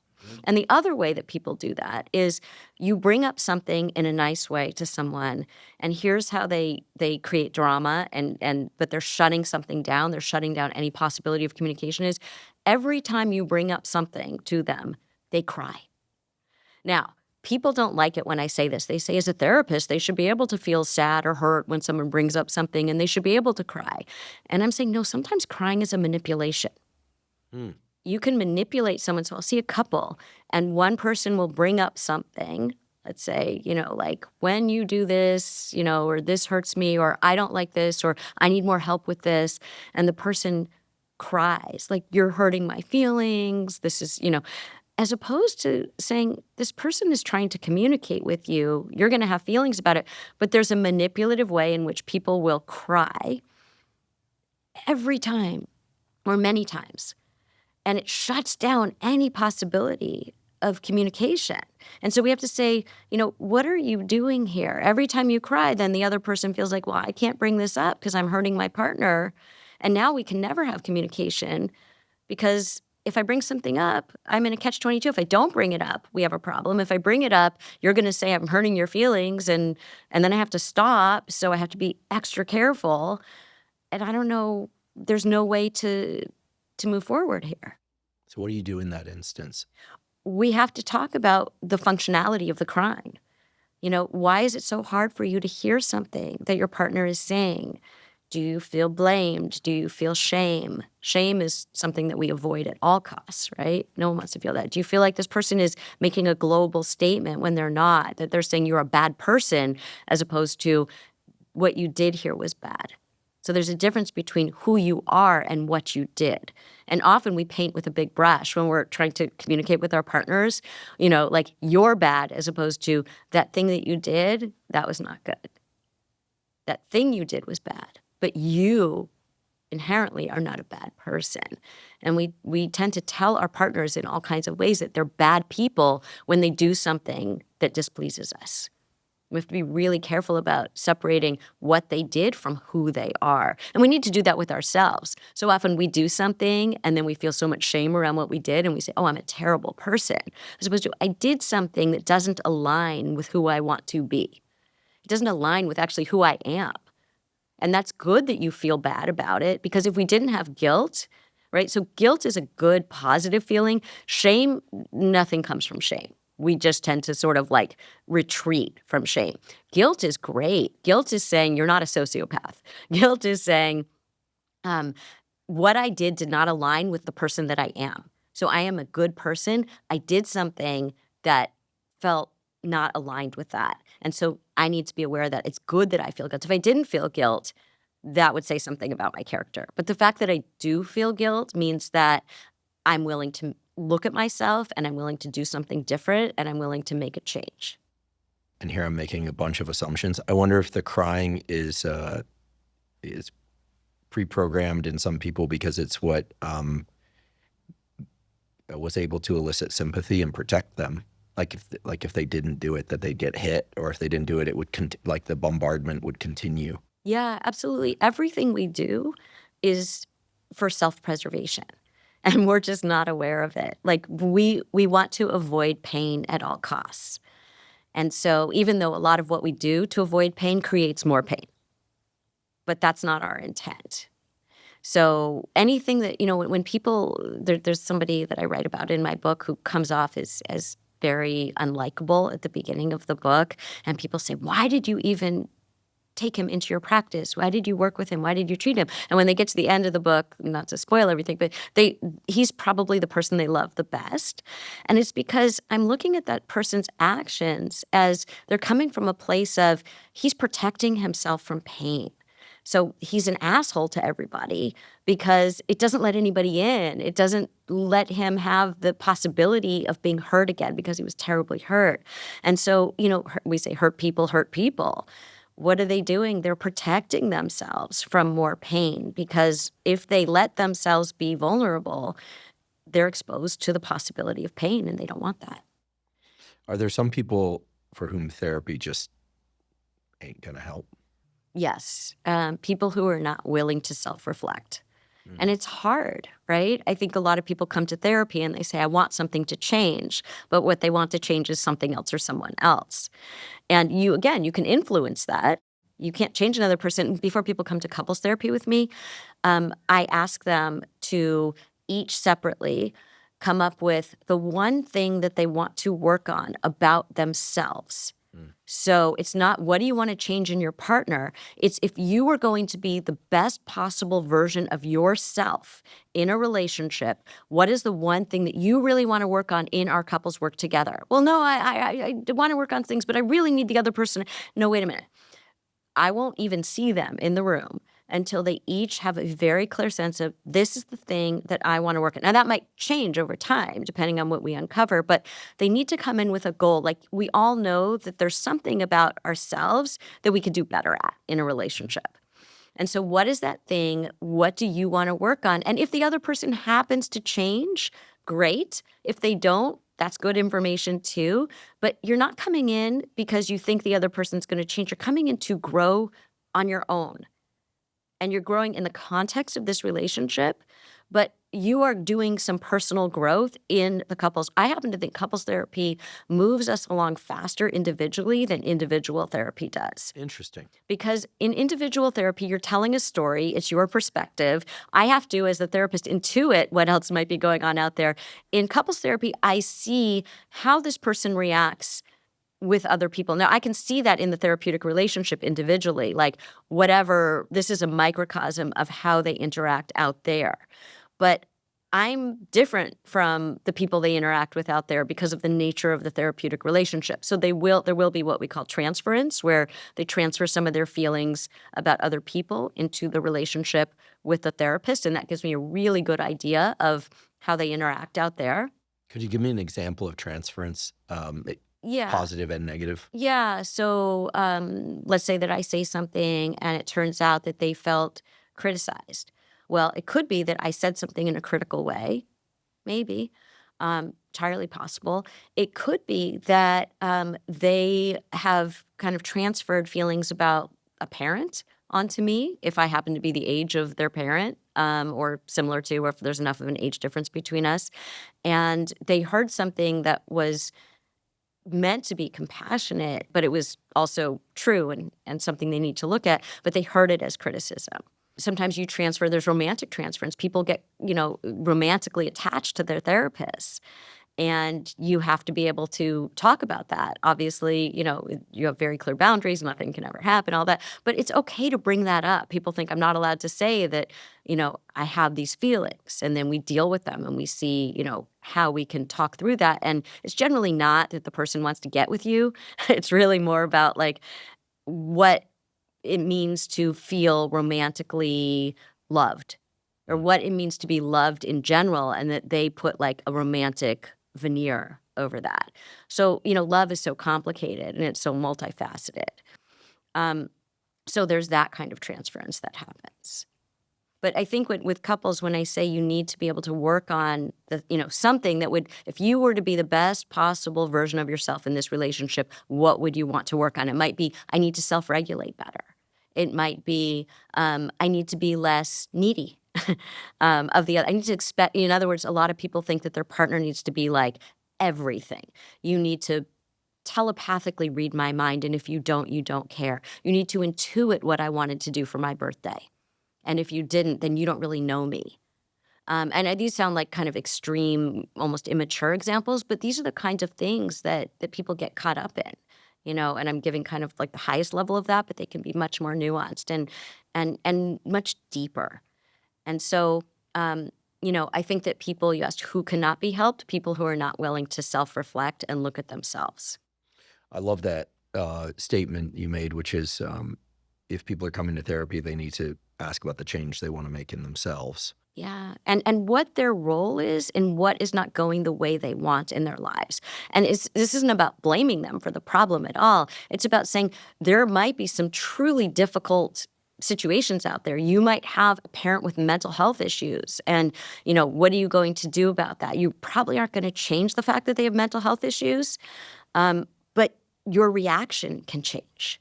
So you can do something different. We can talk about what that might look like. You cannot engage in that dance. You can set boundaries. You can, there are different ways to make choices about that.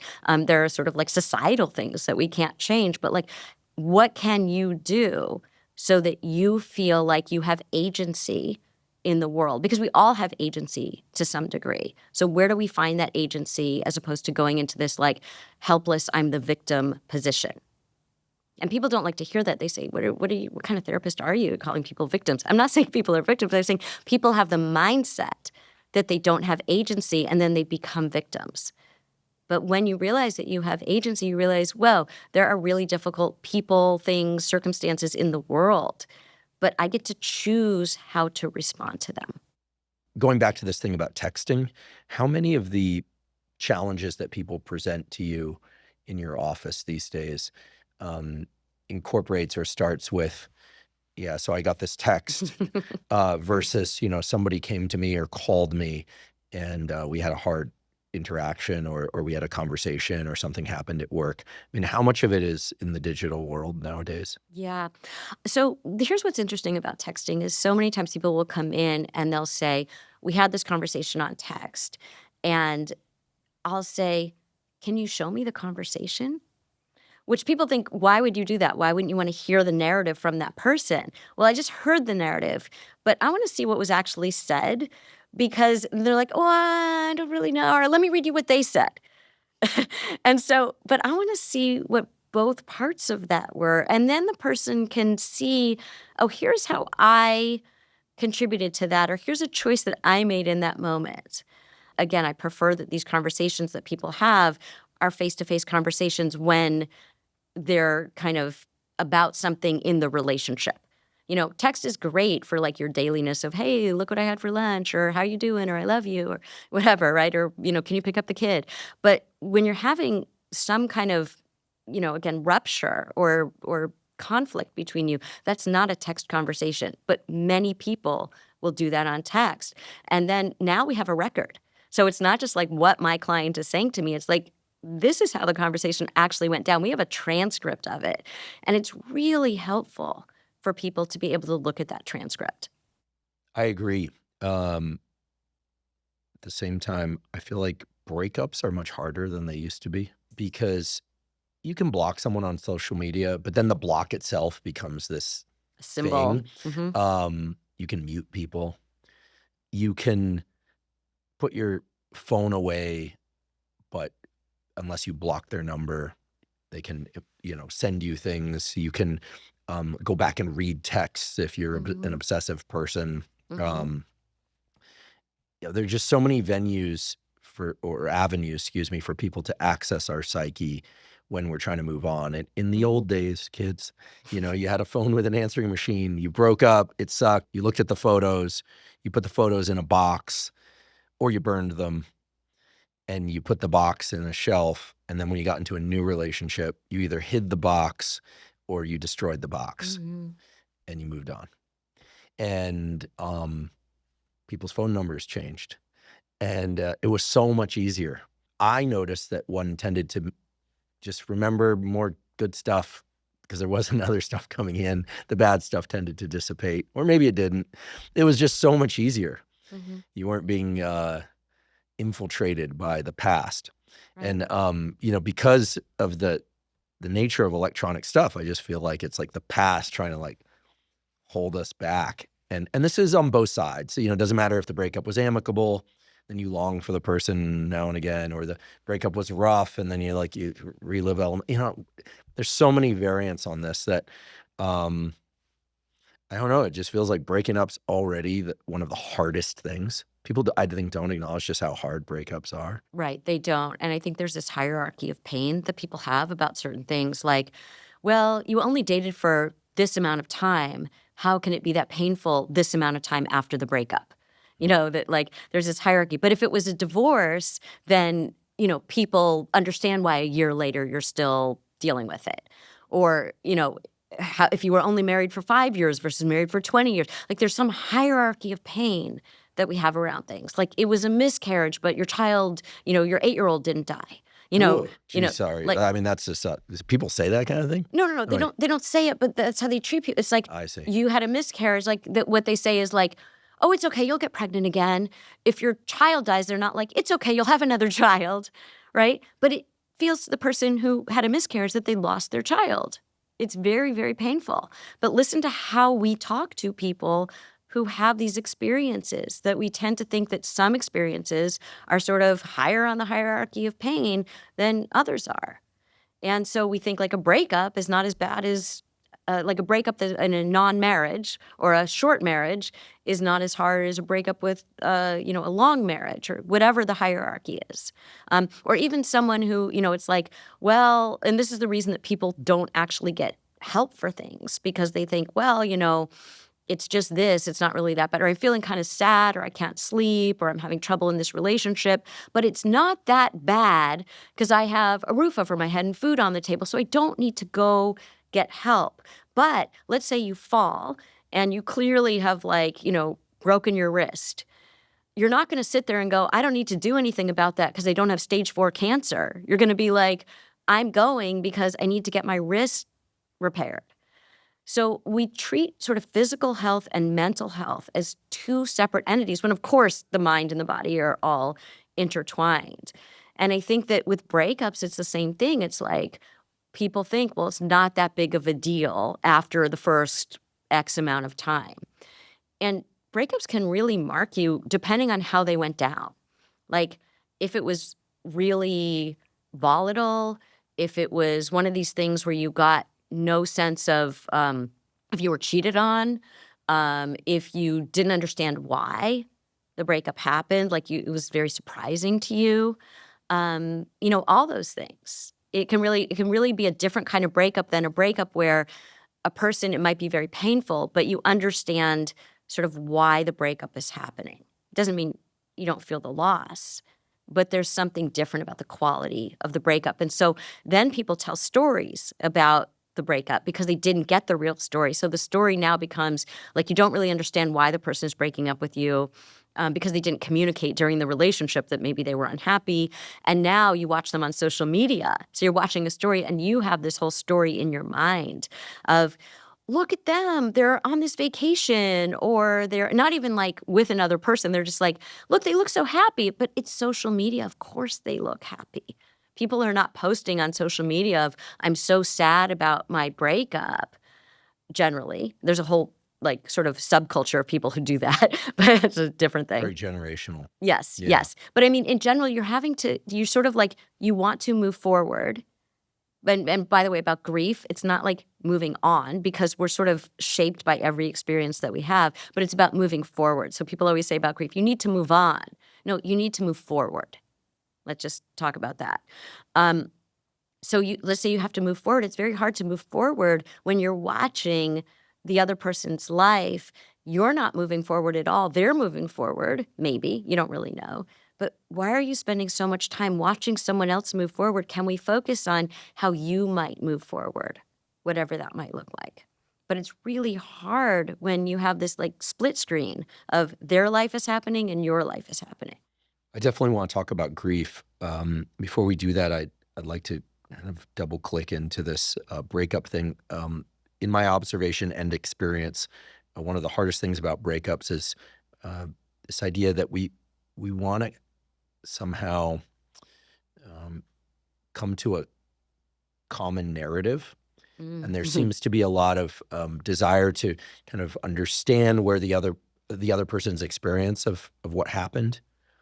And a very, I don't think it's intentional, but I think people can be somewhat destructive in a breakup by sort of changing the whole, this notion like it was all an illusion or something, or, where, I mean, I guess I've had enough relationships and breakups to realize that, there's love that continues. There's things that you thought were love that weren't. I mean, there's love that doesn't continue, and there's all sorts of shapes and forms of this stuff, but that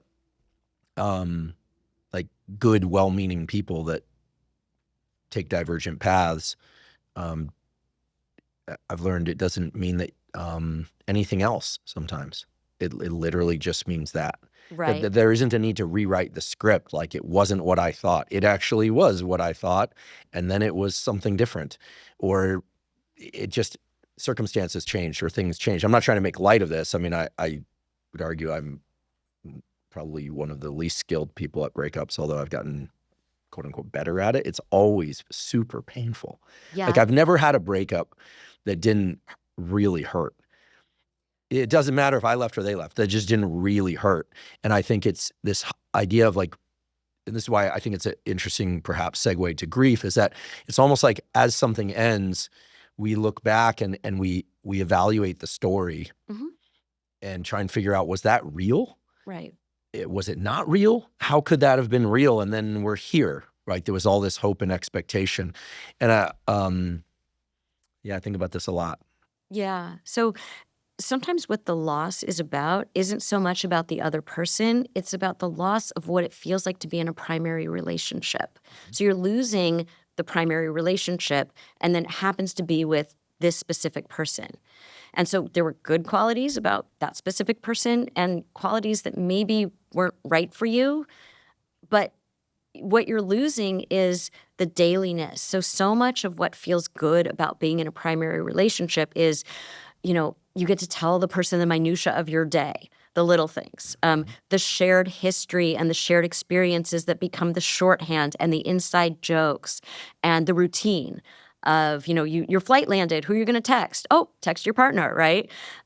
Just the built-in infrastructure of being in a primary relationship and someone who knows like what kind of pizza you like and, all those little things that come from, going through daily life together, and all the things about their families, and all the things about the people in their lives and the people they're talking about, like this friend and this boss and whatever, their coworkers.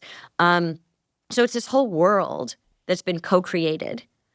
And then all of a sudden, when that person isn't there anymore, that the dailiness of your life changes drastically. Like you're not waking up with that person.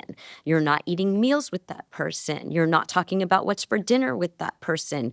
You're not you're wondering how that thing with their sister worked out. But you don't know now because, right? And you're losing the side kind of shared people too. Like you might have liked that person's family a lot. Sometimes you stay in touch with the family, but sometimes you don't. So like, your world changes so much in the day-to-day. You're not just losing that person, you're losing an entire world that you were living in. And now your world looks so different, and you have nothing to replace it with yet. So it doesn't mean you have to replace it with another partner. You might replace it with things in your own life. But you just, breakups tend to happen. Maybe you saw the breakup coming, but you're not really imagining what it will be like after until you're in it. And you can't really understand what it's like until you're in that breakup phase. So I think that makes it so hard because you're losing a lifestyle, right? Like the dailiness of your life. And, it's like when you're in a relationship, you're in the present, but you're also in the future. So you imagined that the present was going to be the future. And now, mother of all plot twists, the future was just taken away along with the present. So it's not just you're losing the day-to-day, you're losing what you imagine next year was going to be like and 5 years were going to be like. So it's a huge thing. It's so interesting because in my most recent book, it starts with my breakup, and that's how I end up in therapy. And my whole thing is like, the idiot compassion that we were talking about with my friends of he's a jerk and he's terrible and you dodged a bullet. And my therapist, who I thought was going to validate this position, didn't for the better. And so by the end of the book, people even write in now, they're like, oh, I can't believe, I call him boyfriend in the book, I can't believe he did that. And I'm like, no, I was trying to say he's a good guy. Like, you have to understand that I was seeing this through the lens of the breakup. And then over time, I see that I was responsible for this too. I had a role in this too.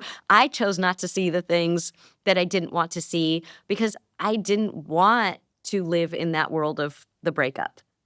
Right?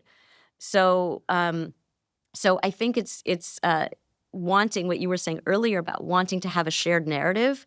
Like we feel so wounded by the fact that the person, let's say that they broke up with us, or even if you break up with them, that they don't see the relationship the way you saw it. Like they had a different experience of it. And you feel like, well, they're not seeing it in the right way. No, they're just seeing it. They are seeing it in the right way from their perspective. And I think that we have this way of wanting to heal the wound by their saying, oh, no, you were great in this relationship. It was me. Or we were both great and it just didn't work out. Yes. Right. Right. And we so want that. And the reality is that your partner's going to see things about you that maybe you don't agree with, or maybe they're true and that's why they hurt. Mm-hmm. I always find I miss the person's smell. Yes, it's those little things, those kind of intangibles. I think that takes the longest. Yeah. I have a really good audio memory too. I can Mhm. like close my eyes. I've been able to do this since I was a kid and hear people's voices. Mm-hmm. And yeah. But like smells, I think we come to expect them. Yeah. And then we don't notice they're there. Yeah. And then the person's gone. And then we're like, it smells different here. So there's this theory. It's from the Gottmans who do this research on couples, and they talk about the bank of goodwill, that you need 5 deposits into the bank of goodwill for every one withdrawal. And so we tend to, when we're in a relationship, we don't like something about something that's happening in the relationship, we think about what's not working. We're taking all these withdrawals from the bank of goodwill, but like things like smell. That's a deposit. Like, you smell so good. I really like your smell. Do we say that enough? Do we focus on the things, like how many deposits are we actually making so that when we do make a withdrawal, it doesn't empty the bank account? And it's usually when a breakup happens that all of a sudden we think about all those things that we didn't deposit but now we miss, right? That we're sitting in our bank account and we don't have access to that account anymore. The account's closed.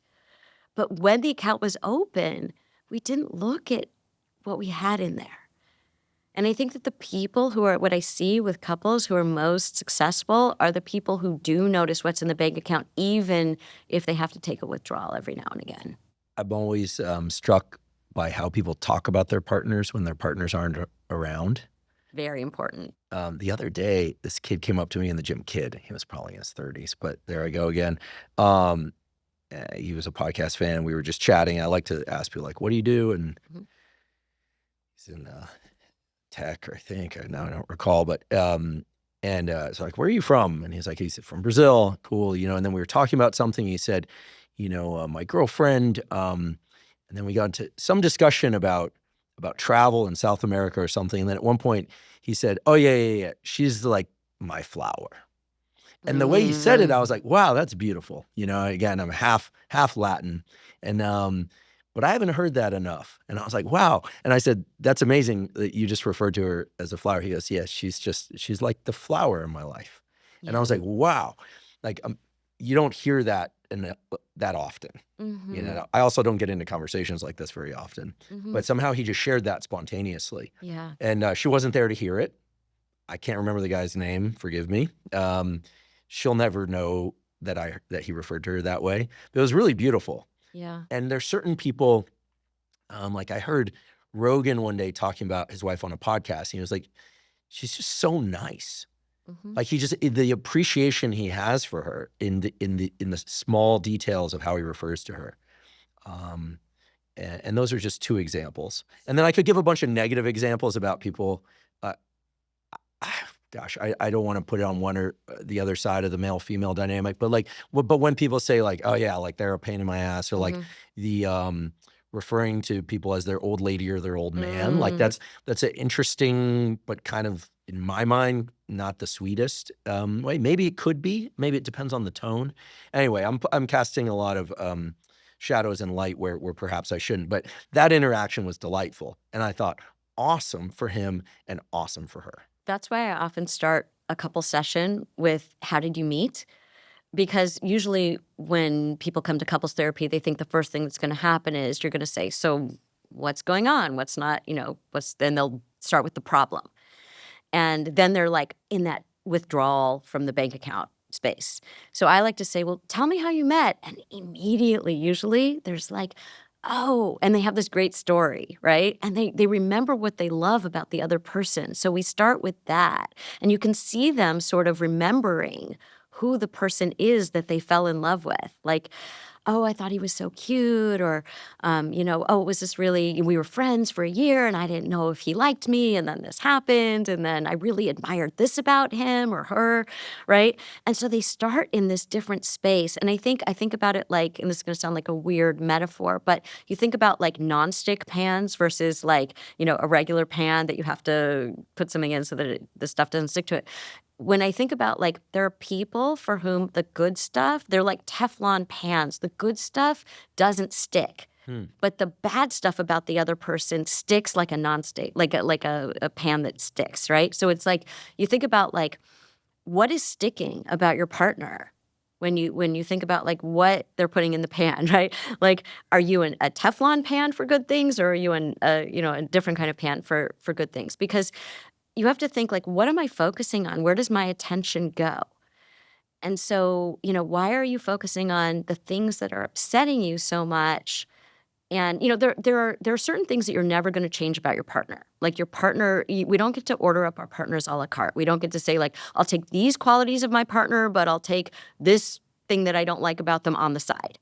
You don't get to do that. People come, there are no substitutions. They come as a whole. That's it. That's what's offered on the menu.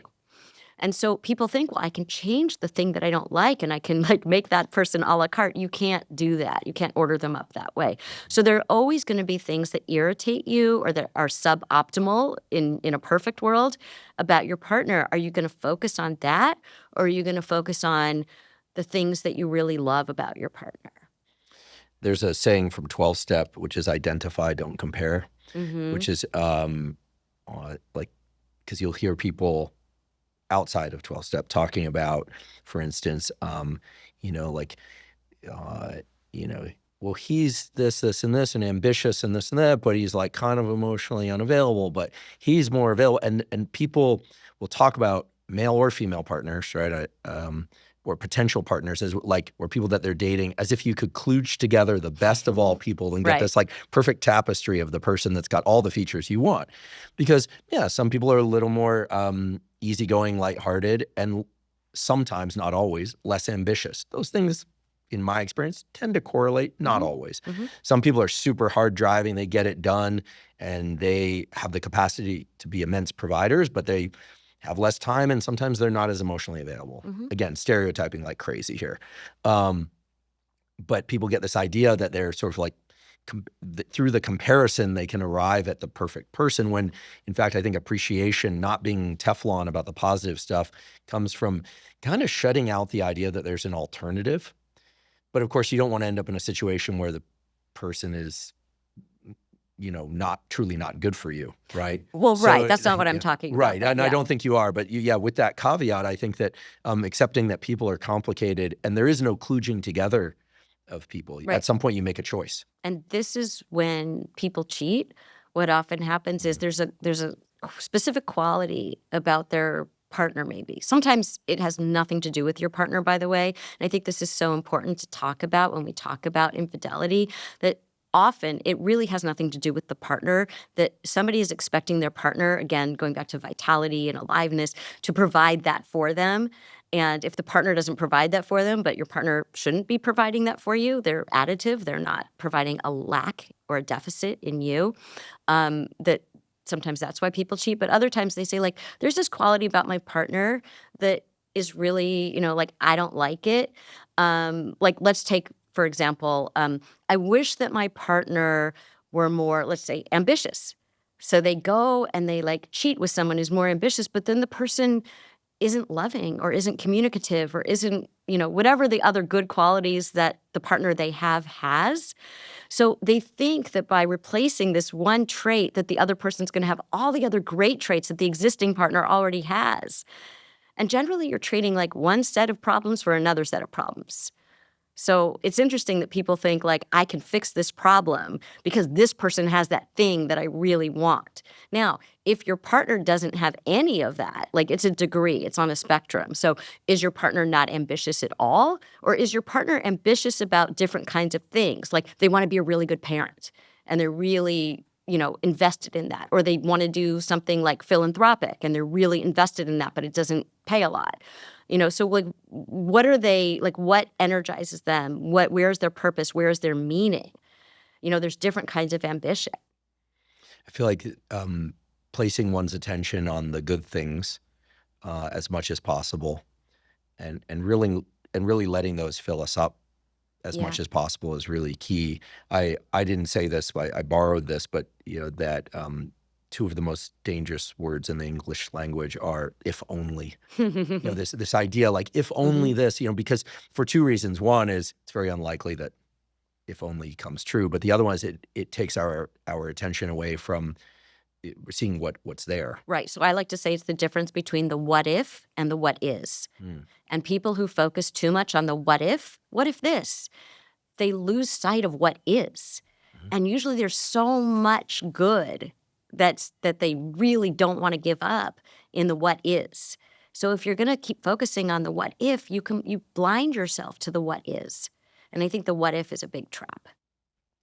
Yeah, I think this notion of attention and appreciation just seems so fundamental. Well, it's kind of like, think of it. So I am sort of an amateur photographer, and I think about it like you can take a picture of, you can like focus on the same subject, you can focus on one part of it, or you can just move the camera slightly, and then you're focused on something entirely different. But it's the same thing that I'm taking a picture of, right? So I always say to people, like, your focus is always on this. Can you like move the camera slightly and focus, find a different part to focus the camera on. If you're always focusing on something that makes you unhappy, you're going to be unhappy. So why don't you just move the camera and focus on the other things? You get to choose. People think they have no choice in the matter, right? Like, well, my brain just goes there. My mind just goes there. It's like, no, you get to choose what you put your attention on. You actually have a choice. What I love about what's coming through here is that you emphasize the role of these unconscious processes. We default to people that aren't healthy for us sometimes, not always. And yet you also emphasize that we have a lot of agency. These days, it seems like there's a default toward looking outward. For all that's been said about meditation and reflection and journaling on this podcast and others, like we all know these tools are available. They basically just take time. I mean, with meditation, you don't even need a pen and paper. But we tend to look outward for answers. Do you ever give homework to your patients to just like think or journal? Or is their work tend to be more behavioral? It's kind of like, I feel like the work that we do in the room is about understanding, and understanding sort of like where the gap is between what we say we want and what we actually do. So usually it's all about what is in that gap, what is getting in the way, because we're very clear, by the way, about what we want usually. And then there's like some gap between our behavior that isn't moving in that direction. In fact, moves us often, either keeps us stuck or moves us in the opposite direction. So it's kind of out in the world between sessions, we're working on the behavior around what is getting in the way in that gap. And then we're doing kind of the thinking and the feeling in the session. I don't mean that people aren't thinking and feeling outside of session. It means they're using their feelings and their thoughts differently. They're taking different actions with the feelings and thoughts outside of the session. Do you ever tell people, whenever you think that, just do the opposite? So it's really funny because so many people say, like, your gut knows, right? Like, listen to your gut. And for some people, because it's historical, right? Like what's in their gut, it's like, no, don't listen to your gut. And it sounds really strange for a therapist to say to somebody, no, don't listen to your gut. But sometimes you literally have to say to people, whatever your first instinct is there, do the opposite. Do the thing that feels uncomfortable, because your gut is what feels comfortable. And the thing that feels comfortable, again, is the familiar, and the familiar isn't necessarily the thing that is going to lead you to where you want to go. So it's not like I want people to second guess themselves or not trust themselves. It's that sometimes you have to learn how to hear that very, very quiet voice inside you, because your gut is the louder one, right? Your gut is your first instinct. And it's the kind of the pre-programmed, the pattern, the automatic response. Like if you think when we talk about sort of like neurological pathways, there's this like freeway that's been built with this one response. Like here's the input, right? And here's the map that follows. Like, this person did this, and you're going to like travel down that freeway because that's been the well-paved road because you've done it a million times. Doesn't really work out for you. I want people to create kind of side roads and different roads, and let's take a different path, and let's kind of dig out a new like a new road, right? That now, so your first instinct is still going to be like, let's get on the freeway. And I'm like, no, let's take a side road. Let's do something a little bit different. Let's take a different path. And that path will now become the new freeway because you're going to keep going down. We're going to dig out that path. The freeway is going to not be trafficked on. We're going to shut down that freeway eventually. And you're going to have a new freeway that's your automatic path. So right now you've got to do the opposite to build this new freeway. I just mixed 20 metaphors. But the point is that sometimes your gut is just taking you down a well-trodden path that is not the best path for you. There's a great line in that movie High Fidelity based on the Nick Hornsby novel, which I also highly recommend, where he's like, people tell me that we should listen to our gut. Well, after 30 years, I've come to the conclusion that my gut has shit for brains. That's right. He's just realizing that his reflex on what to do with, his relationship life is just completely off. Some people will hear what we're talking about right now and will say, yeah, but my gut also tells me when I'm in danger. We're obviously not talking about when you can sense danger. So here's the thing. So what feels dangerous sometimes? So your gut is trying to protect you. So what feels dangerous is going into this new situation because it's uncomfortable to do something different. So your gut is saying, oh, let's do the comfortable thing that we've always done. Even if the comfortable thing makes you miserable. Let's do the comfortable thing that we've always done because it feels very dangerous to try this new thing. But sometimes doing the thing that feels dangerous is actually less dangerous. Oh, my. So in other words, a lot of times people say, I don't want to take a risk. It's too risky. But sometimes the safest thing you can do is to take a risk. Doing the safe thing is actually, you say it's too risky. If the safest thing you can do is to take a risk because it's going to lead you closer to what you want to accomplish or the thing that you're trying to get toward. I completely agree. I also, in my life, I've had the experience of I've taken big risks with my career multiple times, and it's always worked out, thank goodness. A lot of my teen years and 20s and 30s were spent learning to overcome the adrenaline response. And I learned to take progressively more and more risk and, ended up having a air failure, scuba diving, cage exit diving with great white sharks. I don't say this to sound tough. I say this because it's like, what was I thinking? I took it too far, right? So I think learning to overcome the adrenaline response and be calm and adrenaline, I think, has its value. I also took tremendous risk in my personal life getting involved with people I never should have gotten involved with. And I blame myself. I don't blame them, right? I mean, I was in choice. So I can imagine that some people are so averse to danger that they don't put themselves into circumstances in which they could really come to thrive. And some people are just wired to go into the fire to the point where it's destructive, either with physical pursuits or in romantic relationships. I'll take it outside my own story. I mean, I have a friend, a dear friend who, was in an incredibly physically abusive relationship, number 12. And she eventually came to the conclusion that her threat sensing threshold was just way too high. Did some really good work to understand why that was and realized that her fear response didn't kick in until it was like a 9-alarm fire. Right. And so, she needed to listen to that, as you mentioned, that like super quiet whisper early on, because anyone else who didn't have her history, which is sadly a very, very challenging history in her family, would have immediately been like, yeah, I'm out. But she was like, this is normal. Yeah.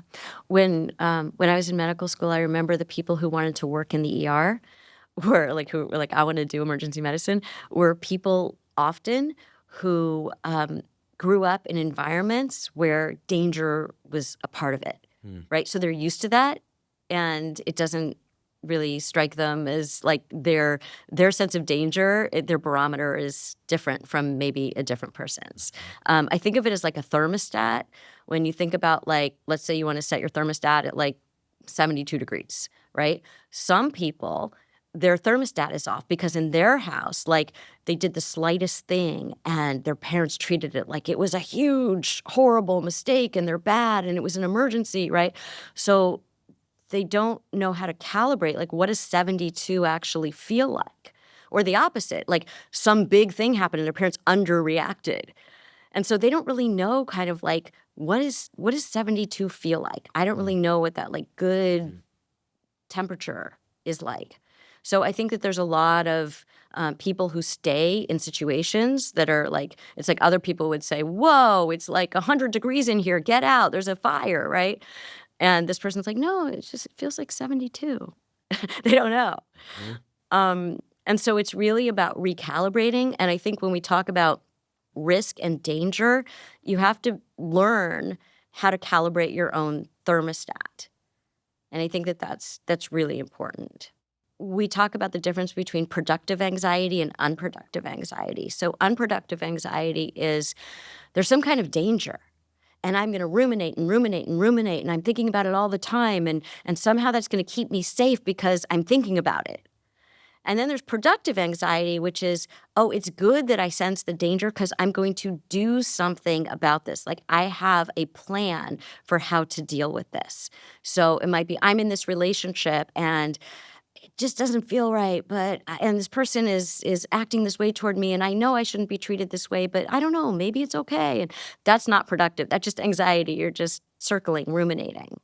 Productive anxiety would be like, something's wrong. Like, I shouldn't be treated this way. So my plan is I'm going to try to talk to my partner about this, or we're going to go to therapy about this and see if it improves. And if it doesn't, I'm going to leave to find a different relationship. You're right. You want to sense danger, but the question is it productive or is it unproductive? What do we do with it? So people, when I say like, trust your gut, somebody might say, well, my gut is that like when things are really unpleasant, you stick with it because my parent stuck with my other parent when things were really unpleasant. And that's what you do, right?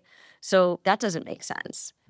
So I think that do the opposite in that case. It's like, oh, you think you're supposed to stay in this case because your parents did? Like, do the opposite. See what happens if you do something different. We hear that there's value to being able to be on one's own, right? Like, you know, some people seem to always need to be in a relationship, and some people probably don't. But do you think there's value to people really understanding themselves first?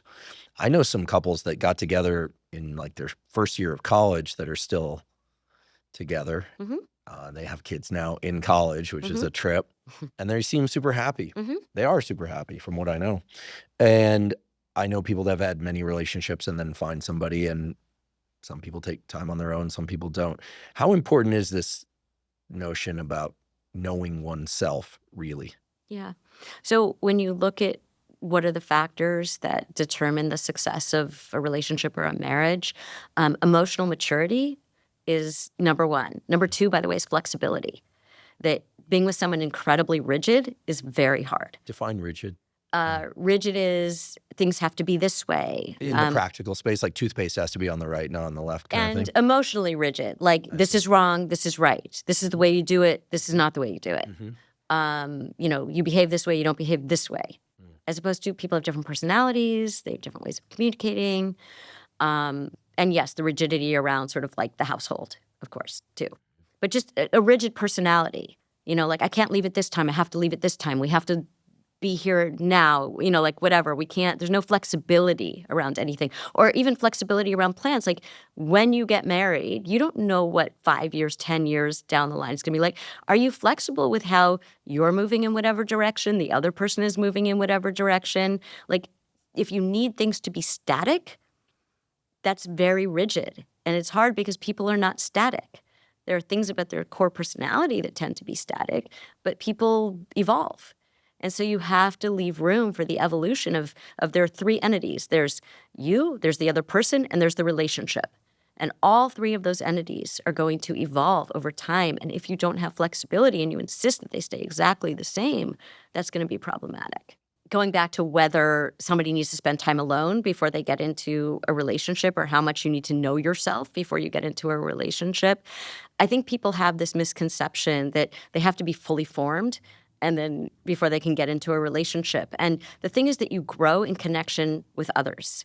And so people, you're saying you're so surprised that these people met in college and, they've been together all this time. And of course they were so young. Oh, no, I'm not Oh, surprised. you're not? Okay. No. I'm envious. Okay. Because they, in a light way, because they got their first jobs in parallel. Yes. They sadly, their parents passed away in parallel. They went through a number of life evolutions together. Yeah. Their life story is a commingled story. Yes. It reminds me of, I had a therapy client who was divorced, and she was talking about dating again, and she met someone great.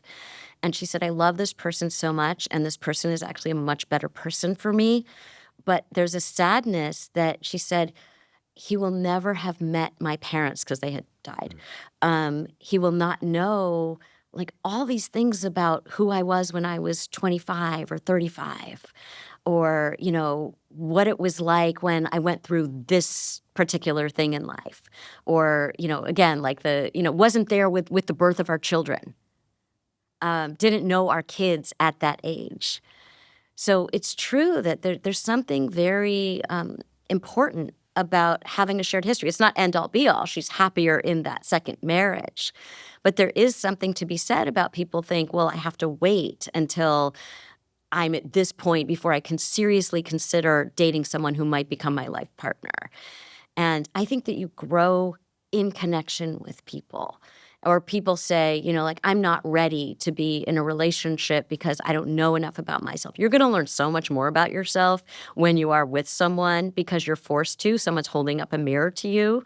It's like how I say that, I was saying earlier that when I see couples, people grow individually so much faster because they're in relationship with someone and really having that mirror held up to them. I mean, you can sit there and think by yourself till you turn blue in the face. But the reality is no one's giving you feedback. You're not interacting. You're not pushing up against anything. Yeah, I totally agree. I mean, certainly most of my evolution has been in relation to other things, and not just romantic relationships. I mean, like jobs that didn't feel right that I eventually moved on to a different job. You just learn so much based also on what didn't work. Yeah. I mean, there's real information there. I definitely want to go back to grief and talk about loss, but I feel like there's a hatch that we opened earlier that I'd like to peer into for a bit, which is this male-female distinction dynamic that nowadays is very prominent, especially in, I would say, people like 40 and younger. It's so different now in terms of the dynamics of what boys and men hear about boys and men generally, what girls and women hear about girls generally, and therefore how we think about ourselves. But you have a son. Mm-hmm. What do you think are some of the positive things that have evolved in this kind of landscape? And then what do you think are some of the things that are creating problems for sake of romantic relationship, but also just relationship to self? I think romantically, it's very hard for young people in their teens and early 20s because they don't have kind of an infrastructure around romantic relationships. There's not the typical kind of courting because it feels kind of old. Guys don't ask girls out on dates anymore. They do, but they don't really know how, or they do it on text, right? As opposed to just there's something really profound about having to call someone on the phone and ask them out on a date. You grow so much as a person by doing that, and it kind of sets the stage for the relationship as well. Or asking someone out in person. It's hard. You're really vulnerable. So it's easy to kind of avoid vulnerability because you can do so many things on text and pretend that it's not a vulnerable act. And people, don't necessarily even call it a date. It's like, hey, you want to hang out? Which is just, it's kind of the language around it. So there's not sort of like the structure of we're going on a date. That's much less common. Whereas in your era and my era, it was much more like you knew when you were being asked on a date. Definitely. It was not so ambiguous. And I think social media makes it really hard because, any misstep, someone's going to post about it potentially, or they've got you on video, or things that are really embarrassing or scary when you're first getting into a relationship with someone. That could become, if you're with the wrong person who's emotionally immature, and many young people, they're learning and growing, they do all kinds of things that humiliate the other person. Like, here's a list of someone's red flags that I'm going to share with everybody. Can you imagine? And it's on social media. So teens are doing this? People in their 20s are doing this? Yes. Or can you believe someone, like information that should remain private does not remain private. I'm not talking about things that are bad that someone did that are like need to be reported. Right. I'm talking about like embarrassing things, or someone was, socially unskilled. Her breath was bad. Yes. He smelled bad. That kind of thing. It's anything like, or this is what he did on the date that was, embarrassing. He did this weird impression, or whatever it is. But also just like sexual encounters, or like nothing feels totally private. Like the level of trust that you have to have in your partner now that was just taken for granted. Like, sure, people might have said something to their best friend, but they also had better boundaries around that. Like, you kind of knew in our society what was private and what was not. And because people grow up on social media, they don't really have experience with this sort of, there's a private sphere and there's a public sphere. So it's all kind of blurred. And they don't really learn like what is private and what is not. And I think it's really nerve-wracking for people. And so people don't take, we were talking about risk, people don't take risks in relationships. They aren't really vulnerable because they're afraid that, they will be humiliated. So what do you think the need is to share that with the world? Is it because then they don't have to acknowledge that it might have been, at least in part, them? Like if you paint red flags on somebody, then it can't, then the person painting is not the one under scrutiny, right? I think they just feel hurt, and they want to feel, and so they feel like a dip in their self-esteem, and they want to feel validated. And of course, if they make this list, their friends are going to say, yeah, you dodged a bullet. This person wasn't right for you. You deserve better. And then they feel better about it, but you don't grow from that. So the thing is that if you can sit with, that really hurts, and this isn't, and like, this person is not the arbiter of my self-worth, whoever broke up with me. And for whatever reason, just because someone doesn't value you doesn't mean you don't have value. And I think that's a really important lesson for people to learn. So, if I took like some gold, right? Like a brick of gold, and and someone said like, I don't like that. I like silver, or I like whatever I like, right? Doesn't mean the gold inherently lost value. It means that for that person, that block of gold didn't have value, but the gold has the same amount of value that it had. And I think that we tend to kind of consider somebody else's opinion of us to be the arbiter of our worth. And it's not. Like, your worth is stable. And some people will value it, some people won't. Find the people who value it, because those are the people that you want to be with. But it doesn't mean that you have less value because somebody doesn't value it, or you have more value because someone does value it. You have the same amount of value either way. But I think young people are not, it always hurts. We talked about breakups earlier. They always hurt. And especially when you're young and you don't have experience. But my concern is that they're not getting the experience of kind of sitting with it. And yes, you want to, have your friends support you and all of that. But I think once you start posting about it, or once you start kind of vilifying the other person, you're not learning the lesson. You're not learning how to deal with loss.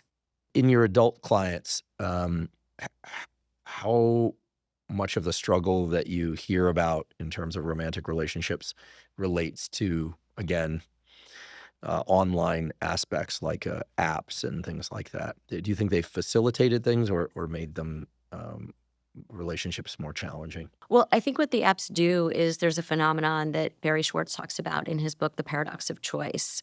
And it's the idea that the more choice we have, the less happy we are. So you need some choice, but it's kind of like, think of like a fishbowl, an aquarium, and an ocean. Fishbowl is not enough choice, just too constrained.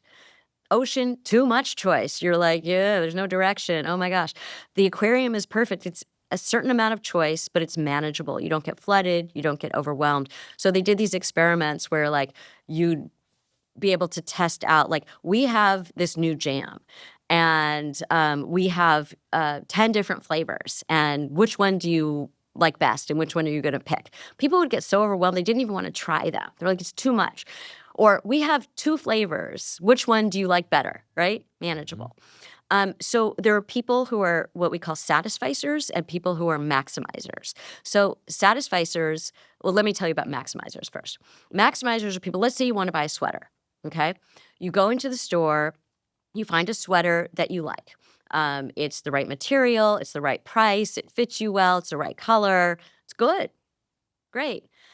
The maximizer says, but maybe I can find something better. So I'm going to take that sweater, I'm going to put it on the bottom of the pile so that nobody buys it. I'm going to go to the store next door, and I'm going to see if they have something better. Maybe something's on sale. Maybe it's slightly higher end material, whatever it is, right?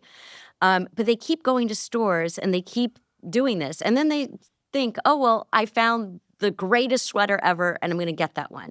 Guess what?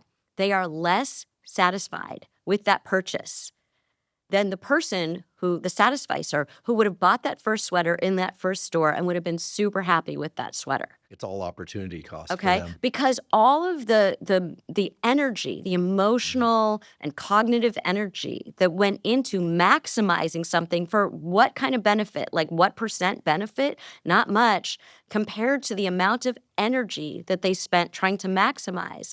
They're never satisfied because even when they get that great product, something better is going to come out. There's going to be a new color that comes out like 2 weeks later that was in none of the stores. So you're always kind of looking over, if you're a maximizer, you're always kind of looking over your shoulder for like, what if something better is out there?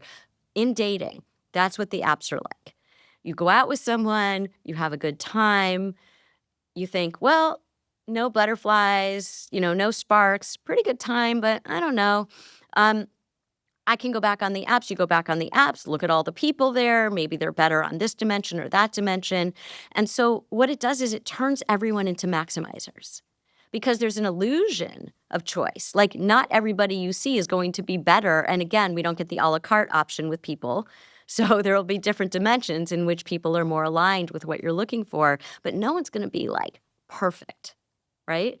So why are we looking for perfection? Why don't we look for, and by the way, the satisficers are not settling. This isn't about like, I'll just settle for something. It's like, that sweater was great. You liked everything about it. You don't need to look for anything more. Will there be, if you pick a partner, will there be someone more attractive? Of course. Will there be someone less attractive? Of course, right? And by the way, if we treat dating like shopping, we forget that in shopping, we're the choosers, but in dating, someone has to choose us too. And we, by the way, are not perfect. So an exercise that I like to do with clients is I want you to write down all the reasons that it would be difficult to date you. So instead of making a list of all the qualities you want in a partner, like the partner has to be this, they have to be that, they have to, have these interests, they have to have this amount of ambition, they have to look a certain way, they have to have these interests, whatever it is. I want you to write down everything that would make it difficult.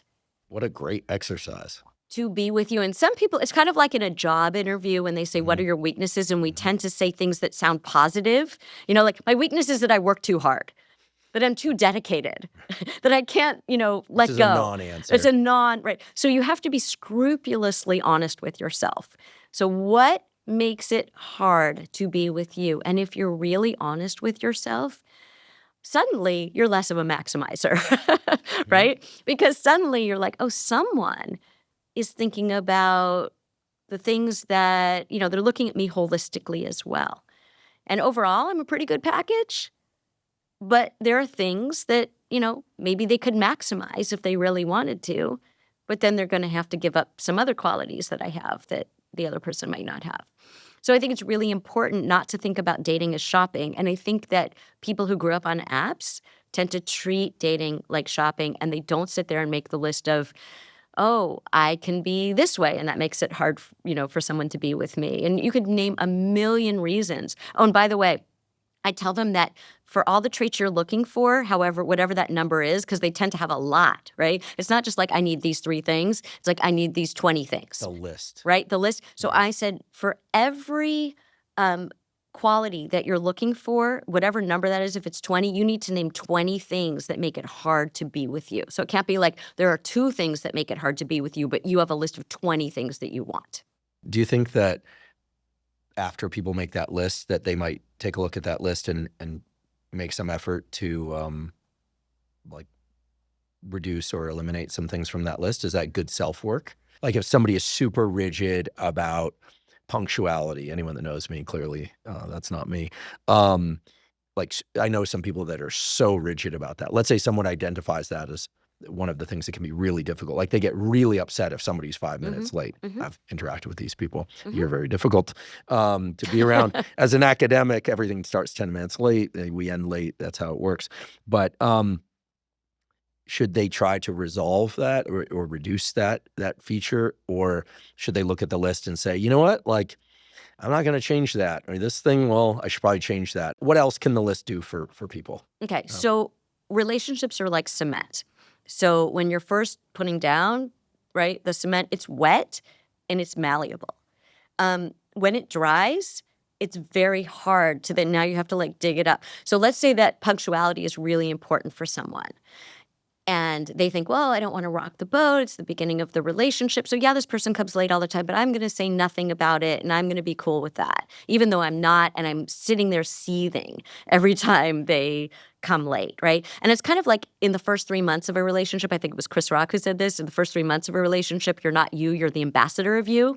So sometimes people will, who really are not punctual will be punctual and then they'll change. That's not what I'm talking about. I'm talking about someone who, they're just not a punctual person like you're saying you are.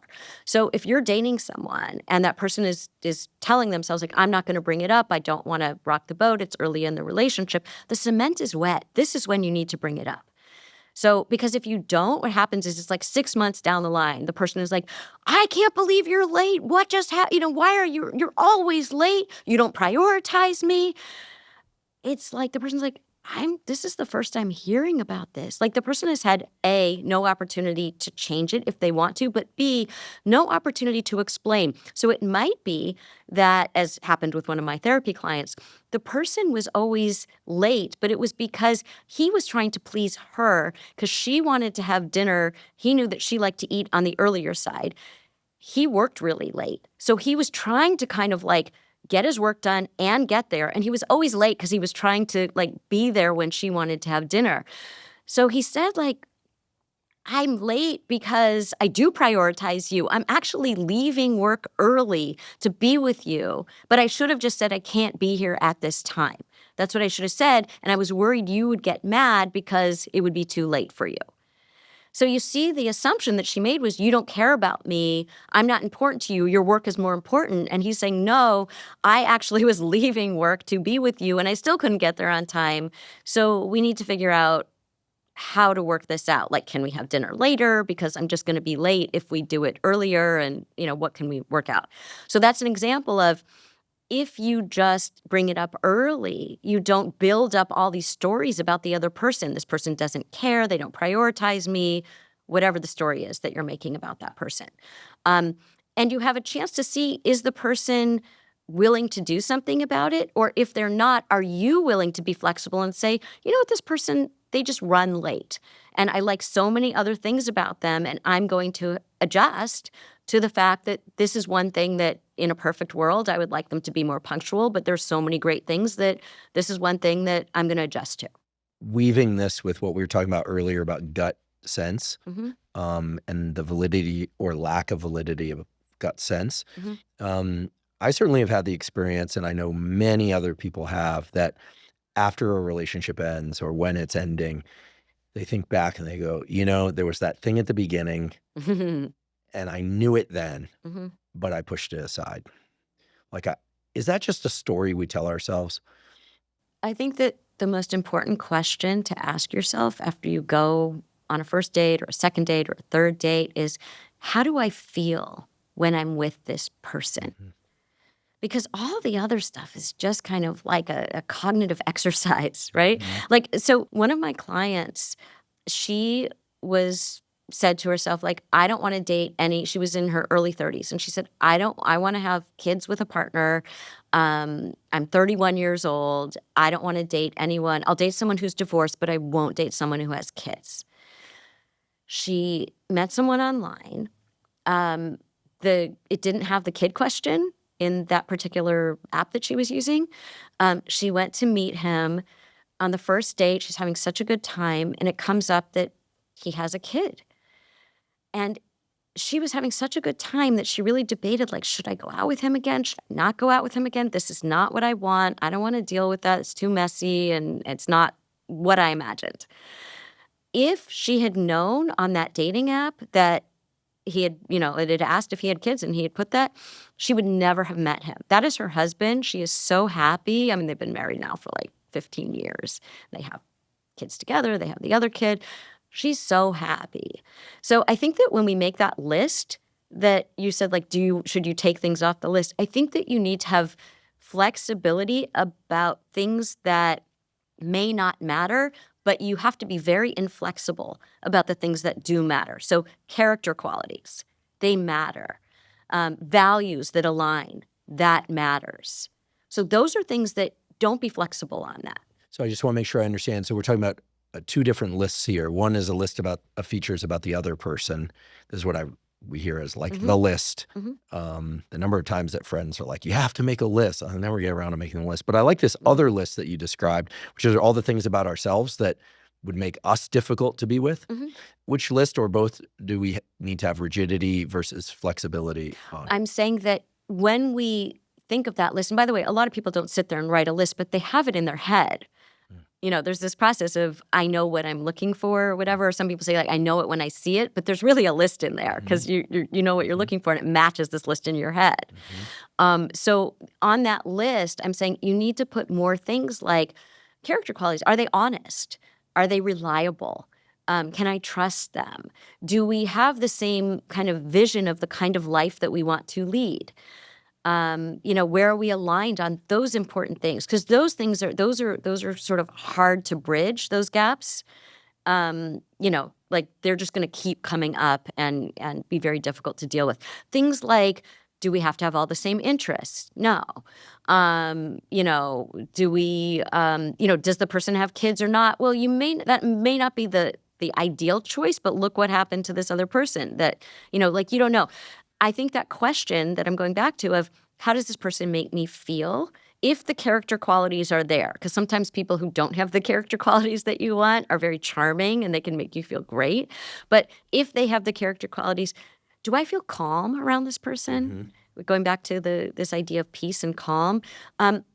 I like this idea somebody had mentioned that I love this metaphor of being able to bring your rough drafts to the other person, meaning that you don't have to be on all the time with this person, that you can bring sort of the rough draft of yourself, of this idea of, your kind of imperfect draft, and they collaborate with you on that. And I think that's so beautiful, right? That like you can be, what it means is you can be yourself. And yourself doesn't mean I can act in any way I want. I can have no boundaries. I can be abusive. No, that's not the rough draft. But it's kind of like, I am working this through. I'm trying to understand this. I'm not perfect. Sometimes I will make mistakes. And can you be comfortable enough around each other to hold yourself accountable, but still feel loved by the other person?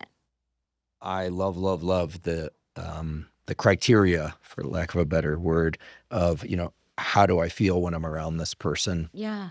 Peace being an anchor point or a place to look for. And when I say how, I mean, do you feel calm? Do you feel content? And so calmness is different from sort of the activation. Contentment is different from like out of your mind happy. Of course, in the beginning and hopefully throughout the relationship, there will be times when you feel this like incredible energy around happiness and joy and being around the other person. But most of the time, what you're going to feel around your partner is a sense of safety, a safe place to land, contentment. I enjoy this person's sense of humor. I enjoy sitting with them even through our silences. I enjoy like sitting on the couch and watching a show with them. I enjoy basically doing anything with them just because I like their presence. That's what I mean. Like, how do you feel? Does their presence feel additive to you? Does it feel like you just are happier with their presence than you would be without their presence? And sometimes people feel like, oh, we have such a strong relationship, we're so drawn to each other. But what you're drawn to is when you're with each other, the presence is volatile. It's either like the high highs and the low lows. And that's not, I'm talking about that sense of contentment just being in the other person's presence, the dailiness of it. There's so much made of these love languages, like they're acts of service, and I like, gifts, all that kind of stuff. I've heard it said, what's your love language? And someone, maybe say, all of them, that person was me, all of them. Who doesn't like all of those, Well, I like to think I offer them too, who doesn't like all of those things? But I realize that some people place more value on certain gestures and expressions, and I think that's all fine and good. What I love about what you're saying, however, is that it's more of like now we're sounding woo, but it's more of like an energetic match. This feeling of safety, that the word peace to me just holds so much value these days. I feel like the two things that I've come to really value more and more are peace and self-respect, because it's hard to have peace without self-respect. Yeah. Certainly hard to have self-respect without peace. Now, sometimes lack of peace can be from external things, but then we have to ask ourselves, like, do we have any control over these external things? Yeah, I'm curious what your reflections are on like energy, like an energy match. So instead of love languages, I look at it as understanding each other's operating instructions. We don't get a manual like when you buy a car or a piece of technology, right? It comes with operating instructions. So you know exactly how it works. Like, don't push this button, do push this button. This makes it run more smoothly. This will destroy it, right? So you understand those things. So we don't know that about the other person. Like, we make so many assumptions. If this person is coming to me to talk about this, here's what I would want in that situation. So we do that, and the person's like, no, I came to talk to you about it. I just wanted to vent. I didn't come for you to fix it, right? But maybe you like it when people fix it. So you have to learn the other person's operating instructions. So we talk about this idea of love languages. People like all those things, as you said.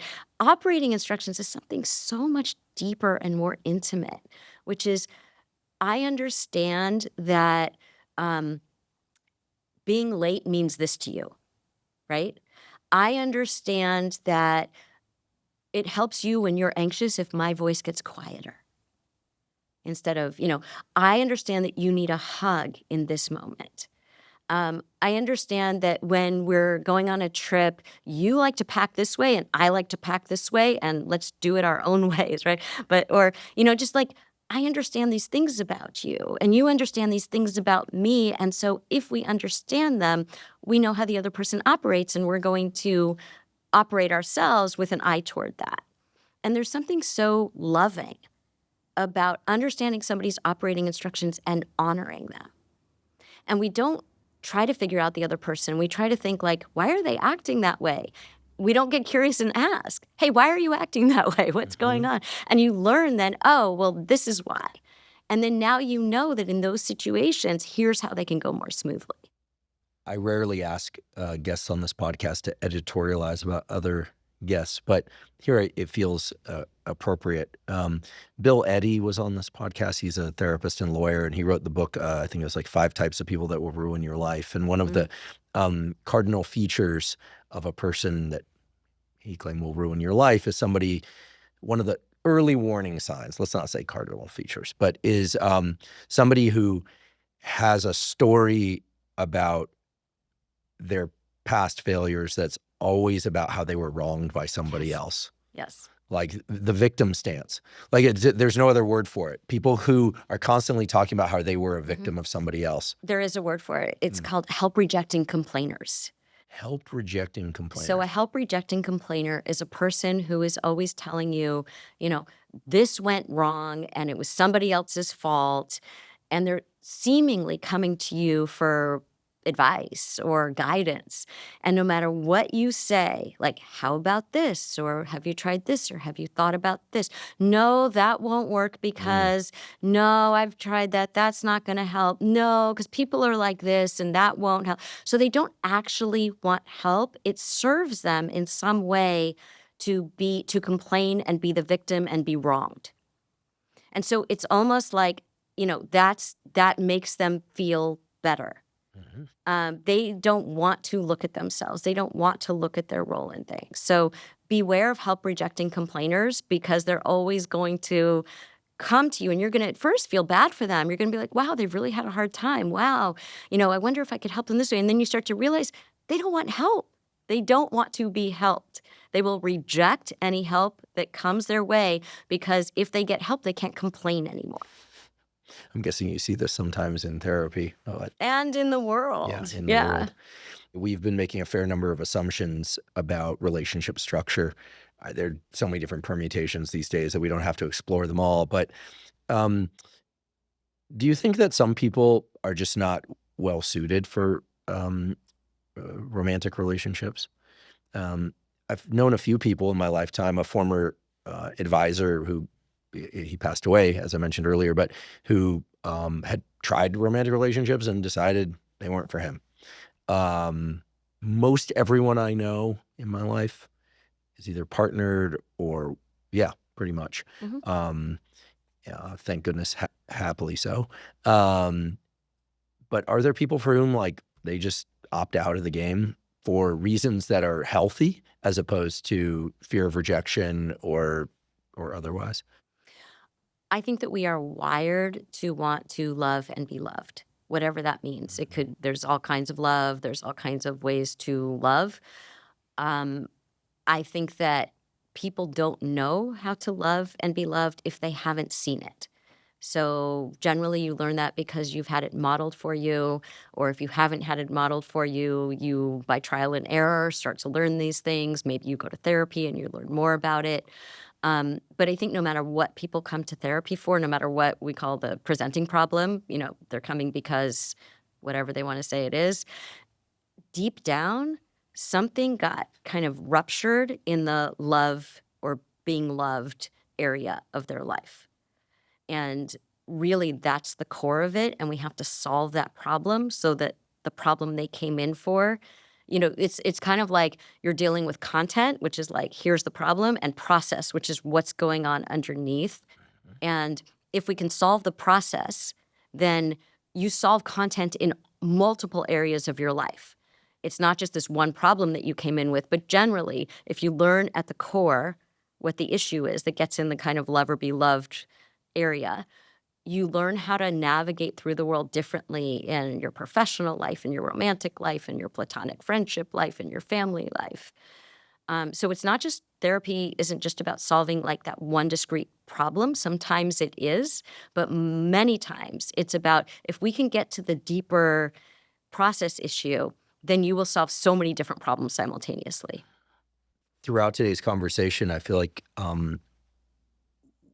what seems to be in contrast is kind of our stories about ourselves and other people and life versus just really being present. Yeah. This image of the Teflon pan is really kind of looping in my head, because this idea that, positive thing happens, it slips right off. Negative thing sticks. What does that mean?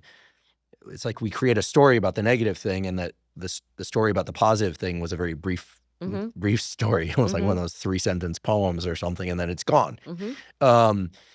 Versus presence, like the more presence we can bring to something, the more positive, meaningful experience we can extract from it. I really believe this. I learned this in science, actually, because I had a absolutely spectacular neuroanatomy professor when I was an undergraduate, and he said, when you look down the microscope if you're looking for something, you'll find it.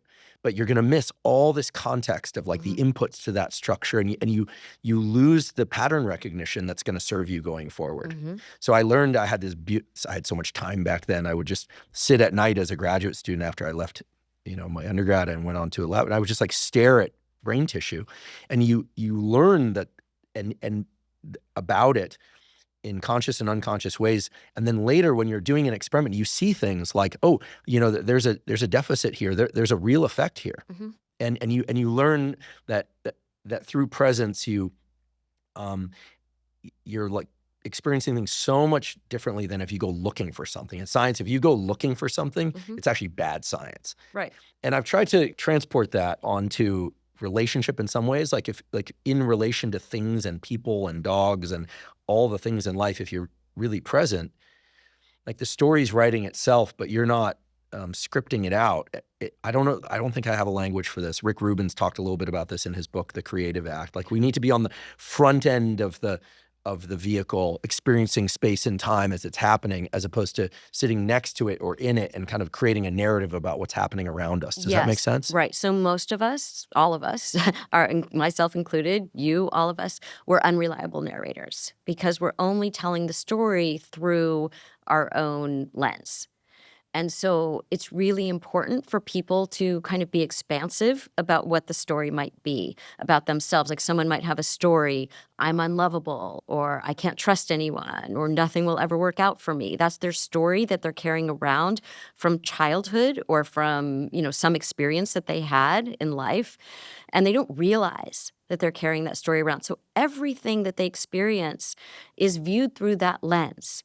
And so, of course, they're not finding people they trust because their whole worldview is, I can't trust anyone, even though the person might be trustworthy. Or they feel unlovable. So, of course, they can't take in the love that they're getting because, again, what are they paying attention to? This predominant storyline.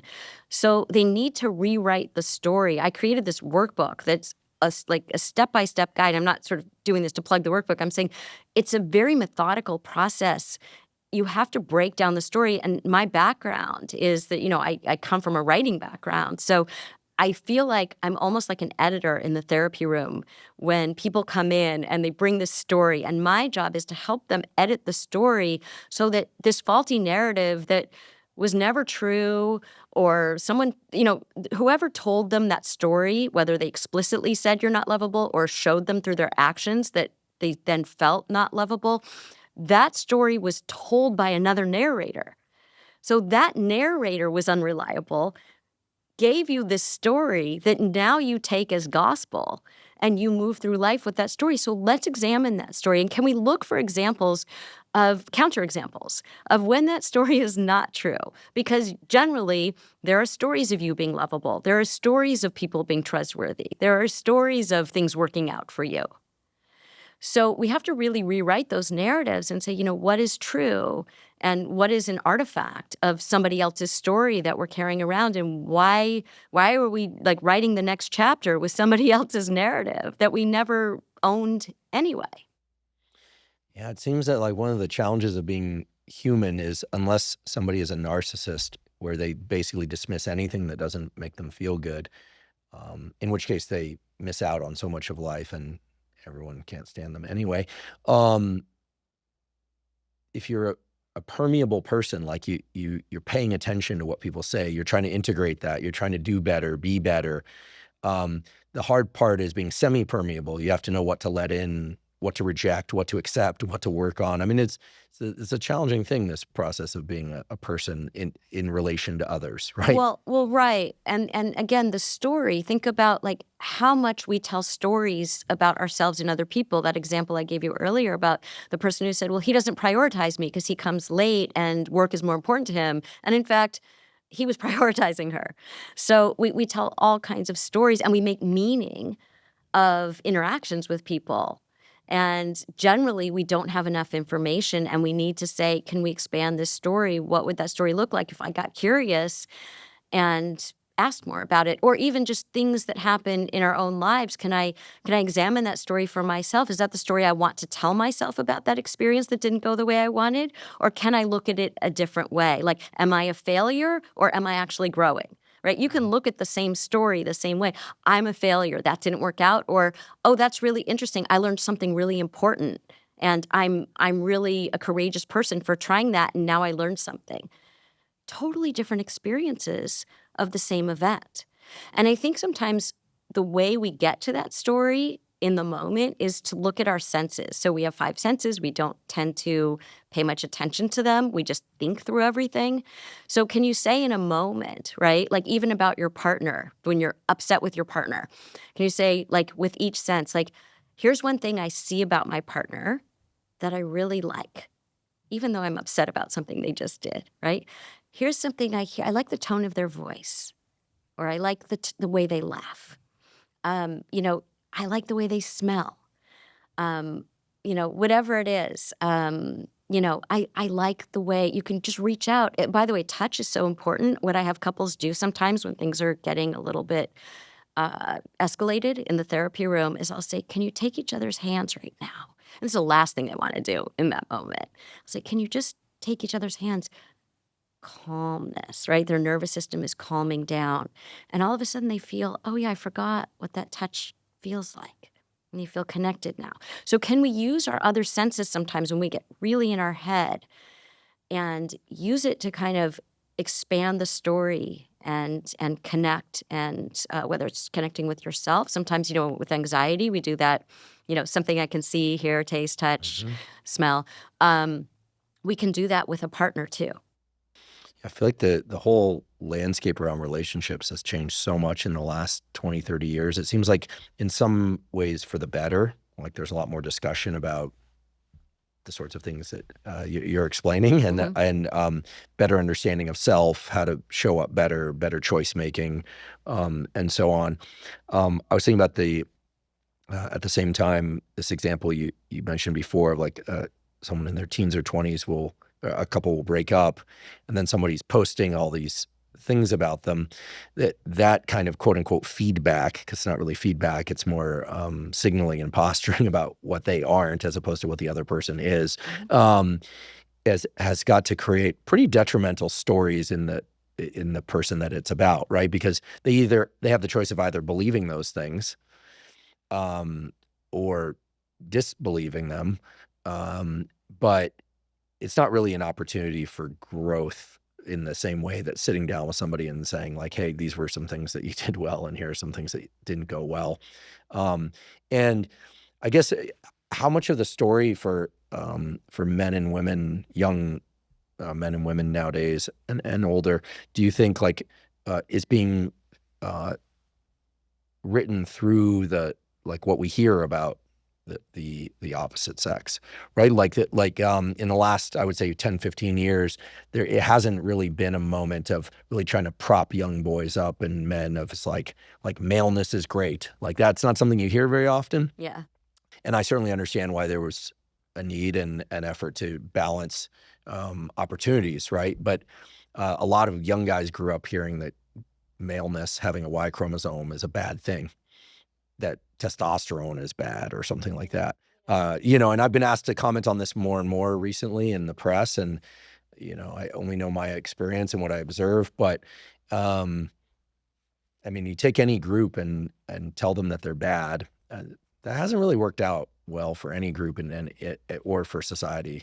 When my son was in preschool, there was a shirt that girls would wear, little, preschool girls, and it said, boys are stupid, let's throw rocks at them. And it was supposed to be somehow girl power, empowering, but you don't empower by putting down another group, right? You lift up, but you don't bring down. And my son was so confused by that. I remember he was like, why? What does that mean? And can you imagine if some boy showed up at preschool that said, girls are stupid, let's throw rocks at them? Yeah, he'd be in a different preschool pretty quick. Right. It's so I think it's interesting to think about how it became that it's very hard for young men to navigate what does masculinity in a positive way look like. And they get all kinds of messages, all men are bad, men should be more like women, men need to, be this way or that way. But no, if they are more communicative, then they're weak. But if they aren't communicative, like there's no kind of right way to be. And I think that I think it's very confusing for young men. Like if a young, like a teenager or someone in college wants to kiss a girl, right? Like on a date, and they don't do it because like they don't know what to do. Like, do I need to say, "Can I kiss you?" Right? Which feels a little bit like takes away from the moment, but at the same time they don't want to assume that she wants to be kissed, but like it seems pretty obvious to him that like they're standing out in front of their cars in front of the restaurant and like maybe she wants a good night kiss, and it's just so confusing.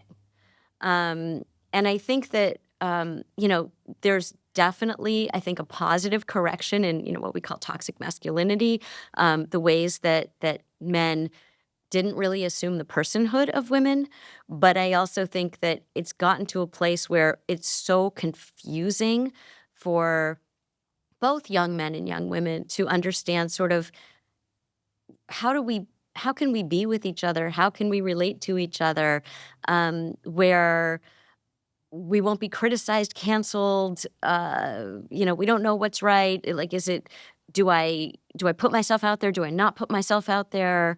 Will I get in trouble? And so, obviously it's a good thing that people are having conversations and there's more communication around like, what is okay? What do you want? Is this okay? But at a certain level, it becomes people are afraid to do anything. Yeah, talk about lack of presence. It sounds like they have to like write the story all the way to the 10 different outcomes for a given action, evaluating if then they're no longer reading the other person's signals. I mean, it sounds incredibly complicated. Right. It is very complicated. I think there's progress too. I mean, I think it's much better than having these situations where men just assumed like it was okay to do certain things, whether, the woman consented or not. But I also feel like the education that they're getting around this, which again is it's so complicated because it's positive that they're getting this education, but they don't know what it looks like in practice because the way that, even when you think of like corporate training and you have to watch those videos, right? And what is okay and what is not okay, they give the most obvious examples of what is not okay. But then there's just sort of like say you're at work and there's someone that you're a woman and you're at work and there's a guy that you're attracted to. Because a lot of people meet at work, right? Because it's hard. Where do you meet people when you're an adult? Where do you spend all your time? You spend a lot of your days, 5 days a week at work. So you might meet someone through work. And then there's this sort of, and maybe it's not someone you directly report to or reports to you. They're in like a different department. There's like a cute guy. What do you do? People don't know. So women are confused too. What is okay? What is not okay? In the ways that organically people used to be able to say like, hey, that guy, I'm going to go talk to him, right? But people don't know what to do. Wow. Tricky landscape, but you're offering tools for people but to communicate better and certainly to understand themselves better so they know what they're bringing to the table. Well, I think that it's about understanding that whatever we see in TVs and movies, it doesn't look like that. There's always like somebody doesn't know what to do in a certain moment, or something doesn't go the way that you imagine it will go, or sex can be ridiculous at times, and all these like weird things happen. I don't mean not consent. I'm talking about like Sure. It's just it doesn't look like it does in the movies all the time. Well, and sometimes there's great chemistry, and guess what? Sometimes there's not. Yeah. Like this chemistry thing's a real thing, and Yeah. sometimes it develops over time, and sometimes it doesn't. The idea that there wouldn't be much room for healthy exploration, error, and adventure Mhm. kind of breaks my heart.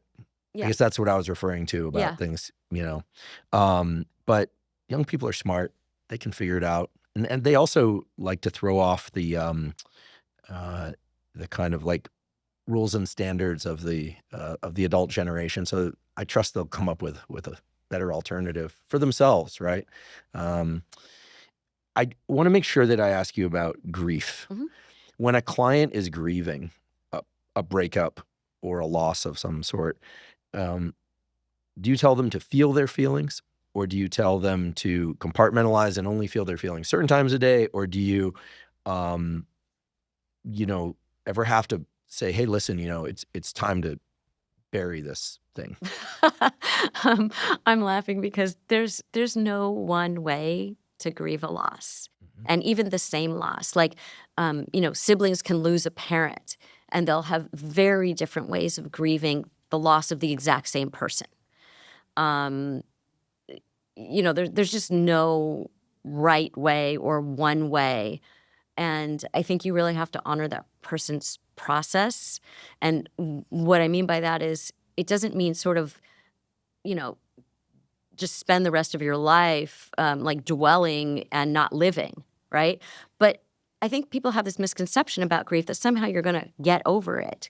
And often we carry those losses with us throughout our lives. Like, you lose someone important to you, you're going to feel that loss. And you might feel it in different ways at different times. If someone was important to you and you lost that person and you hadn't thought about them in a while, and then you're in an elevator and you hear this music, this song, and all of a sudden it's like someone just stuck a knife in your heart, even though you were doing fine. So people, I think that we are the accumulation of all the different people who have been in our lives, for better or worse. And everybody makes some kind of impression on us that sticks with us. So I think it's really important for people to understand what the loss is about, because the loss can represent lots of different things. You lose a parent, maybe it's the loss of your youth. You're like, oh no, I'm now the older generation. So part of it is the parent, but part of it is this kind of, I'm closer to death. And what does that mean? You lose a marriage, and it could mean, oh, look, just like my parents, they got divorced and I failed, even though that's not necessarily the meaning of it. So we make meaning of the loss too. So it's, what does this loss mean to you? How do you make sense of it? How do you sit with the loss? And then how do you, again, not move on, but move forward? I love that concept. We integrate the things for better or worse into us, but moving forward is something I think everyone would probably want. One would hope. Yeah. I know you're not here to promote anything, but you caught my attention with this workbook, because I think I and a number of people probably want to think about how to put some of this into action. And you've given us a lot of great tools to do that, and a lot of different ways to think about things. I certainly am taking notes. Can you tell me about the notebook, and what the notebook is, and what who can make use of it? Yeah. By the way, folks, this wasn't preceded into the conversation. We'll talk about the notebook later. I just want to know, for people who want to understand how to do good Right. work, it sounds like a great tool. Right. So the workbook came about because I wrote this book called Maybe You Should Talk to Someone, and it's the stories of, it's my story going to therapy, and then it's the story of these 4 other patients that I had, and my working with them. And people said, wow, there was so much that made me think or feel or resonate with, but I need some structured, like a sort of a step-by-step guide to how I can make those kinds of changes too. And maybe they don't have access to therapy, or they don't want to go to therapy. They want to work on it in a different way. And I feel like therapy is this thing where certain people, it's sort of like one-on-one, or if you have a couple, it's like, 3 people in the room. And how do you bring that out so other people can use those tools? So I created basically a workbook that's a companion to Maybe You Should Talk to Someone. And I really focused on stories, because I feel like the narratives that we carry around shape so much of how we think, feel, and act every day. So it's a guide that really, it's what I would do with someone in the therapy room if I were helping them to rewrite their story and to look at, is this a faulty narrative? What does this look like? What are the true stories? What resonates with me now at this part of my life? Where do these stories come from? Who told me these stories? Can I try this out in real life? Here's an exercise to do this week. So I think that more of us sometimes need that kind of guidance. It's one thing to theoretically think about something. And as a therapist, I'm just very direct and active anyway. As I said, the insight is the booby prize of therapy, that I want people to have more than insight. I want them to have a plan with action, and I want them to have small, manageable steps, because I feel like if you get overwhelmed and the step is too big, that's really the only reason that people don't succeed at a change they want to make. It's that you need the steps to be manageable. So I really break it down for people. How can we do this? It's kind of like weekly therapy. It's like, how can we do this week and work on that? And then you can kind of reflect on it. And there's all these different exercises that take you at the pace that works for you. It's great. I'm a huge fan of workbooks and online courses. I'm taking an online course right now just for my own enrichment. I'm going to get your notebook. I think it's a fabulous idea. I think there's so many books about the changes we can make and in any domain of health, wellness, psychology, fitness, whatever. And we read it, we might incorporate one or two little snippets, and then it goes on the shelf, and then we're proud to have it on our shelf because it says something about how we view life, and it's cool to see those books elsewhere, and all that's wonderful. But I think workbooks are like a real thing. So we'll put a link to that. Again, this came up spontaneously, but I know a number of people will want to know that. I have one more question. You write this column. Is it a weekly column? Every 2 weeks I write Ask the Therapist. Yeah. Are there things thematically that are coming up more these days? Like you're getting 1,000 letters about blank and then 2 about something else? I mean, where are things batching these days? And there can be more than one bin, bin to how it's batching. Yeah. So I think the same things come up. I've been doing this for so many years. I wrote it for 6 years at The Atlantic, and I'm writing at The New York Times.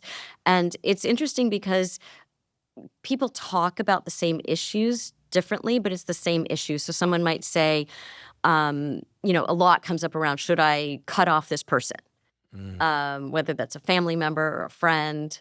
Should I, this person did this, and boundaries are a big thing, and everyone thinks everyone's a narcissist, which they're not. Everyone thinks everyone is, gaslighting them, which generally they're not. It's all dopamine. I'm just kidding. They're these. But I mean, like the language is different, is what I'm saying. But I think that what they're really struggling with, and what we all struggle with, are relating. It's hard.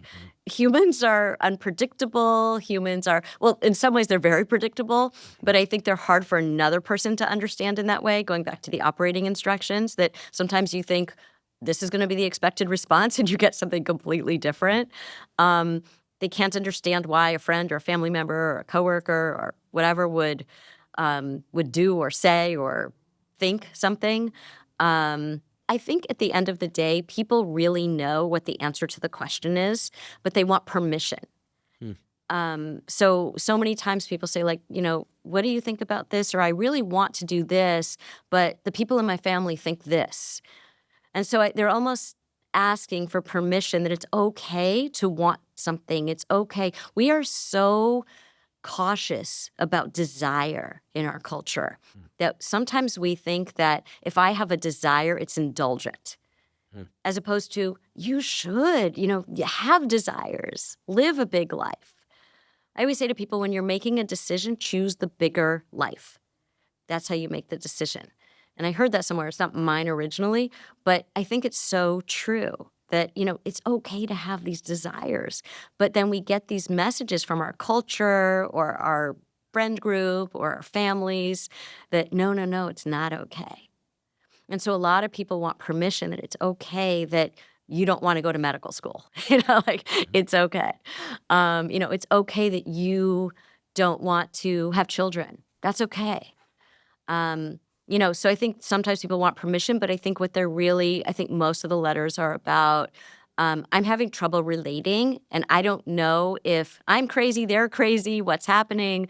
And so they need sort of that person who's going to zoom out and see it from a more objective place and help them to see, again, going back to narrative, both sides of the narrative. So I'm not just, in my column, I don't just say, here's what you should do. I do that. But I first say, I want you to have some context around this. So here's how you're thinking about it, and that's understandable. Here's the other side of the story that you're not really paying attention to. Now that you have this wider lens, here's how I think this might be managed. Love it. I love this concept of make the choice that is going to bring the bigger life. Yeah. Because it's, as you pointed out, it's so easy for people to stay stuck Mm-hmm. in what is unpleasant but hasn't killed them yet. Or they're waiting for something like, I will buy a house when? I will look for a partner when? As if there are these prerequisites that need to happen because that's the conventional view of the order in which you should live your life. You know, like I won't buy a house until I'm married, as opposed to why? Why can't you buy a house that you like if you have the money to do that, right? You know, why do you have to wait for marriage for that? Or I won't look for a partner until I have this kind of job. You know, that you have to have all these little pieces in this order, and there are so many different ways to live your life. And sometimes, by the way, you might want to live your life in that conventional order, but it just doesn't work out that way for you. So you might have to switch up the order, and that's okay. I love a vote in favor of people enjoying their life more and hopefully deriving more self-respect by doing it. You know, this asceticism of like, we're going to deprive ourselves of things in order to respect ourselves. You know, even though I value discipline and I think learning to enjoy life is also important. Right. And I think that, you know, when we talk about, we're not talking about hedonism, we're talking about reflecting on what will make a meaningful, purposeful life for you, and then being very intentional about going after that goal. So much here. Lori, thank you so much for the work you do with your patients /client/ we don't have a better word for it. And also your willingness to get out and teach and literally every 2 weeks, you know, field questions from the general public. It's not easy to do, I imagine. And clearly you're thinking about things past, present, and future. And, you know, people really need these tools. And not everyone will make it into your office, unfortunately, and have the experience of working one-on-one with you. But I think that the workbook, I'm so glad that came up so that people have an opportunity to put these things into action. And you've given us a ton to work with here. I listed out many things. I won't list them out here. We'll timestamp this episode in detail so people can go back and find them. But yeah, I've learned a ton. I'm going to put this to action, and hopefully you'll come back again and talk with us about what's new, because I know this is an evolving field, and as the landscape of society changes, we're going to need new tools. But it sounds like the fundamentals are really in there. It involves self-reflection. I love this thing about a list of the things that make us difficult to be with, as opposed to the list of the things we want in other people. And that Teflon pan is something I'm going to think about a lot. Yeah. Well, thanks so much for this conversation. I love having these longer conversations and really exploring what it means to be human. Well, thank you. You've certainly enriched my thinking about it, and I'm sure everyone listening as well. Thanks so much. Thank you for joining me for today's discussion with Lori Gottlieb. I hope you found it to be as interesting and as actionable as I did. To learn more about Lori Gottlieb's work and to find links to her excellent book and other resources, please see the show note captions. If you're learning from and or enjoying this podcast, please subscribe to our YouTube channel. That's a terrific zero-cost way to support us. In addition, please follow the podcast by clicking the follow button on both Spotify and Apple. And on both Spotify and Apple, you can leave us up to a 5-star review. And you can now leave us comments at both Spotify and Apple. Please also check out the sponsors mentioned at the beginning and throughout today's episode. That's the best way to support this podcast.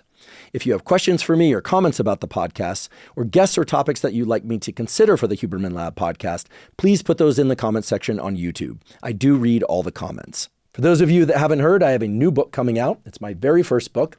It's entitled Protocols, an Operating Manual for the Human Body. This is a book that I've been working on for more than 5 years, and that's based on more than 30 years of research and experience.